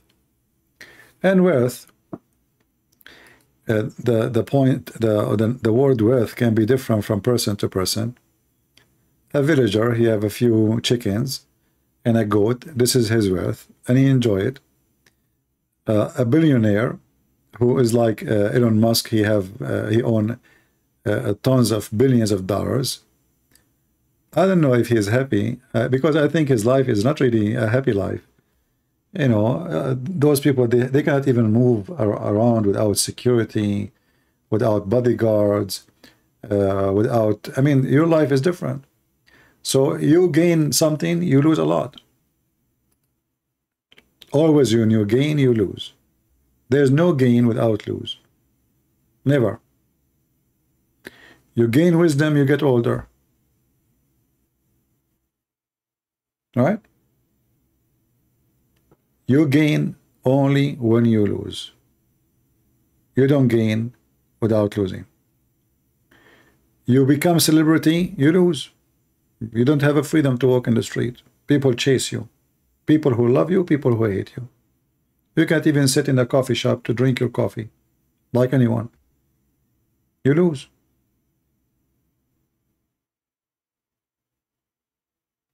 This is why people who worship fame, they are making the biggest mistake in their life. Because your life is not a happy life no more. There is intruder everywhere you go. You can't even have a normal life.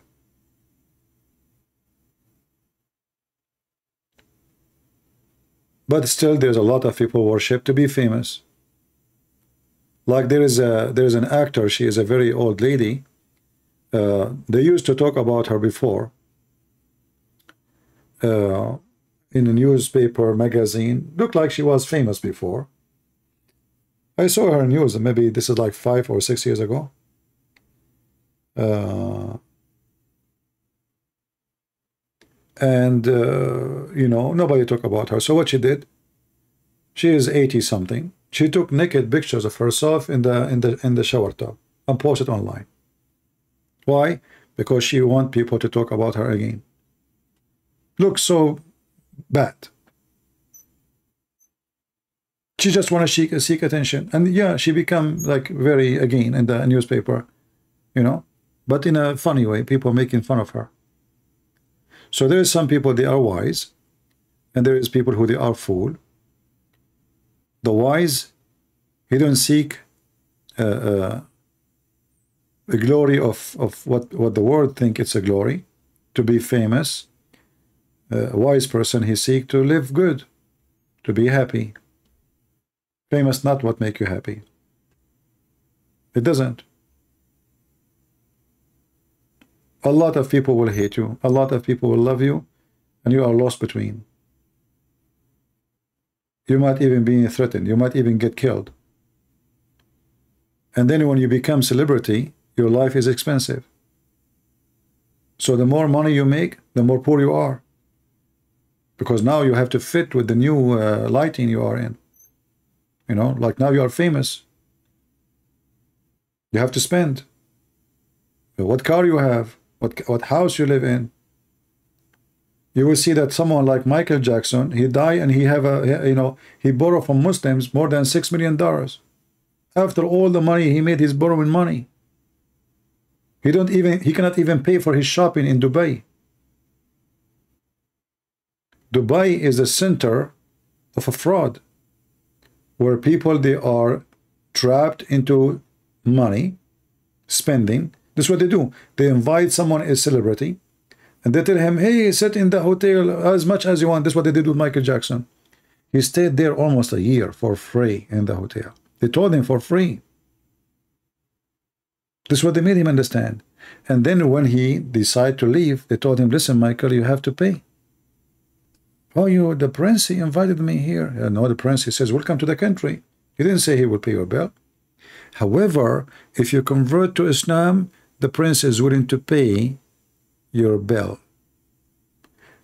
Michael Jackson was going to convert to Islam a week after he will go to the mosque to say the Shahada. A week after. And he died before he did it. So his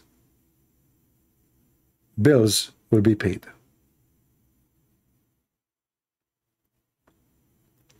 You will notice that all those people who speak about converting to Islam, they convert in Dubai. Andrew Tate. What is the other person? Sneeko. The one you mentioned his name, Bobby. All this is from the money, the wealth of Dubai, you know. Those people are worshipping money, and this is where the money is.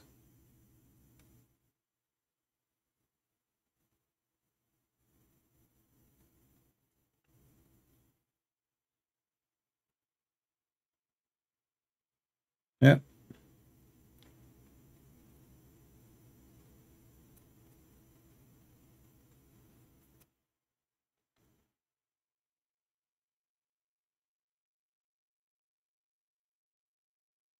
How can I make transcript in English?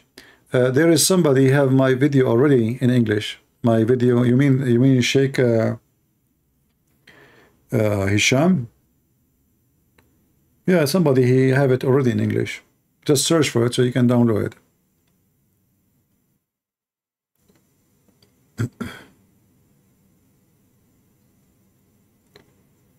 Give a chance to Christians to call me once a week. No problem, we can do that.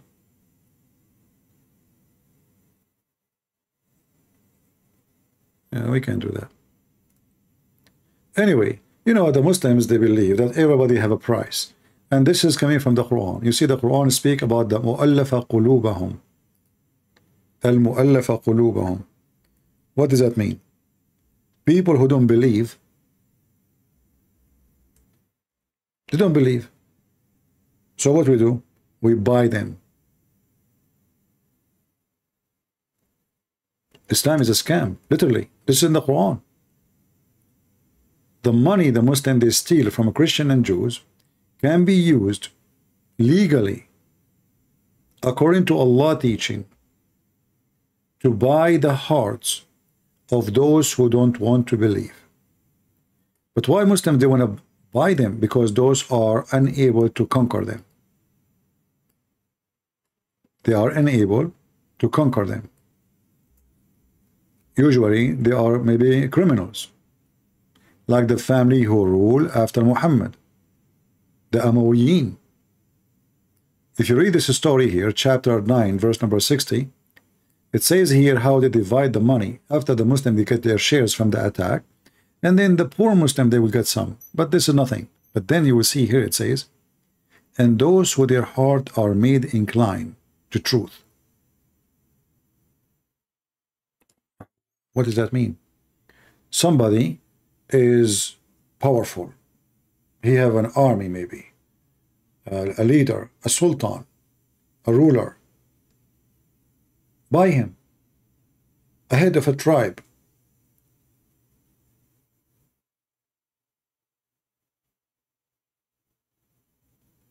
There's many like leaders, let's say in Africa. A leader of tribe, you know, in Africa, if you give $1 million, there's a lot of money. A lot of money. Tell him, if you convert to Islam, we will give you $1 million. We will support you. He will. Not for sure, not everybody, but mostly. Why not? And then by that, his people will follow. You can read the interpretation for this, and you will see this is happening about a very aggressive family in Mecca. Muhammad could not conquer them and could not kill them. And later this family, the same family, they took over Islam and they became the caliphate. And they are the same family who killed the grandsons of Muhammad and Muhammad family. So Muhammad, he bought them, later they killed his family.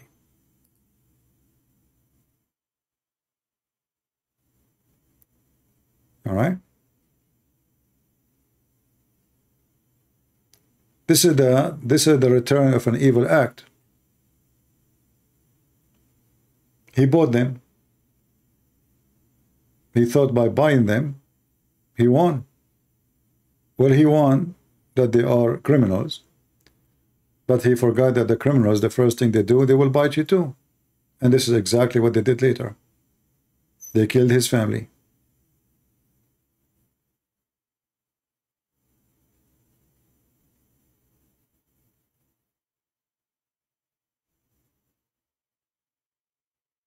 Anyway, I think we have enough for today, and I hope that we had a good time together. As you know, I don't keep my videos for long, so feel free to download them if you want, but soon I will do some cleaning to my channel, so feel free to download if you care to download. Otherwise, it's getting late here for me, and I better go, and I hope I will see you soon again. Maybe not tomorrow, we will see. Because sometime when you do come every day, people don't miss you, right? And they don't appreciate your work, maybe. Like if you stay away for a few days, maybe they will show up more.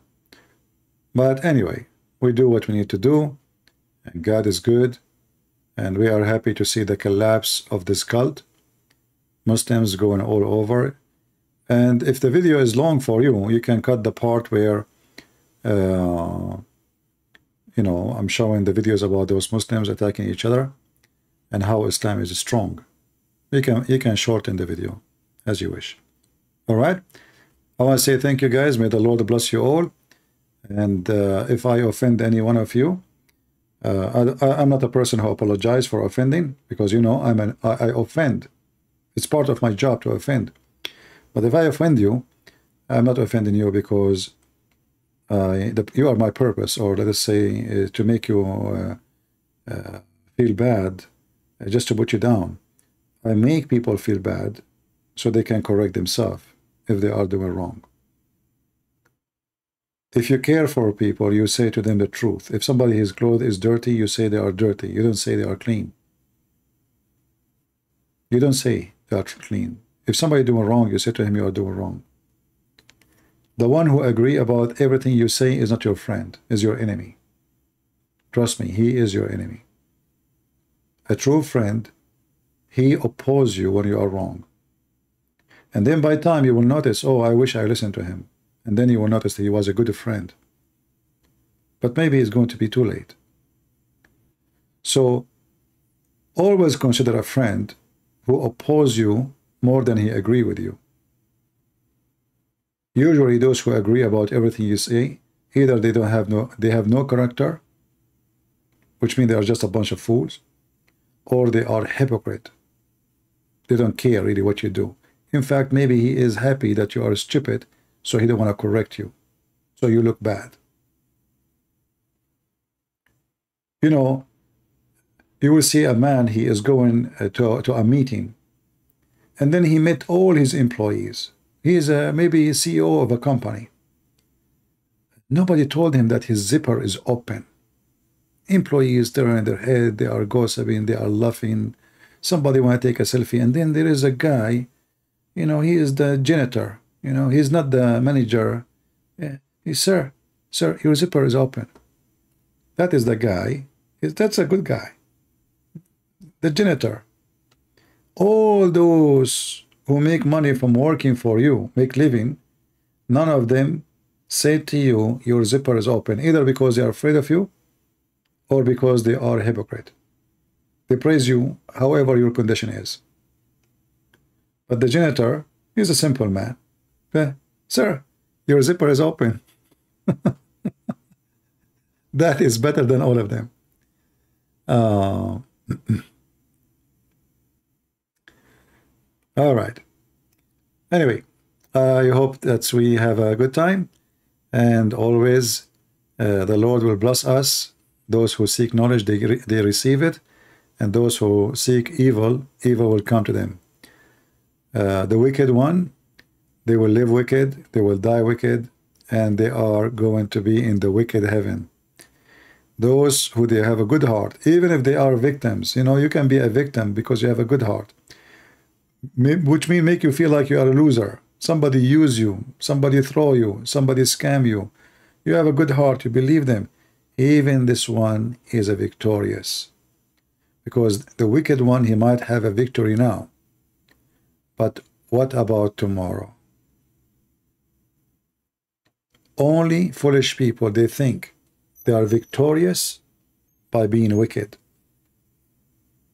The truth, it is the opposite. Totally the opposite.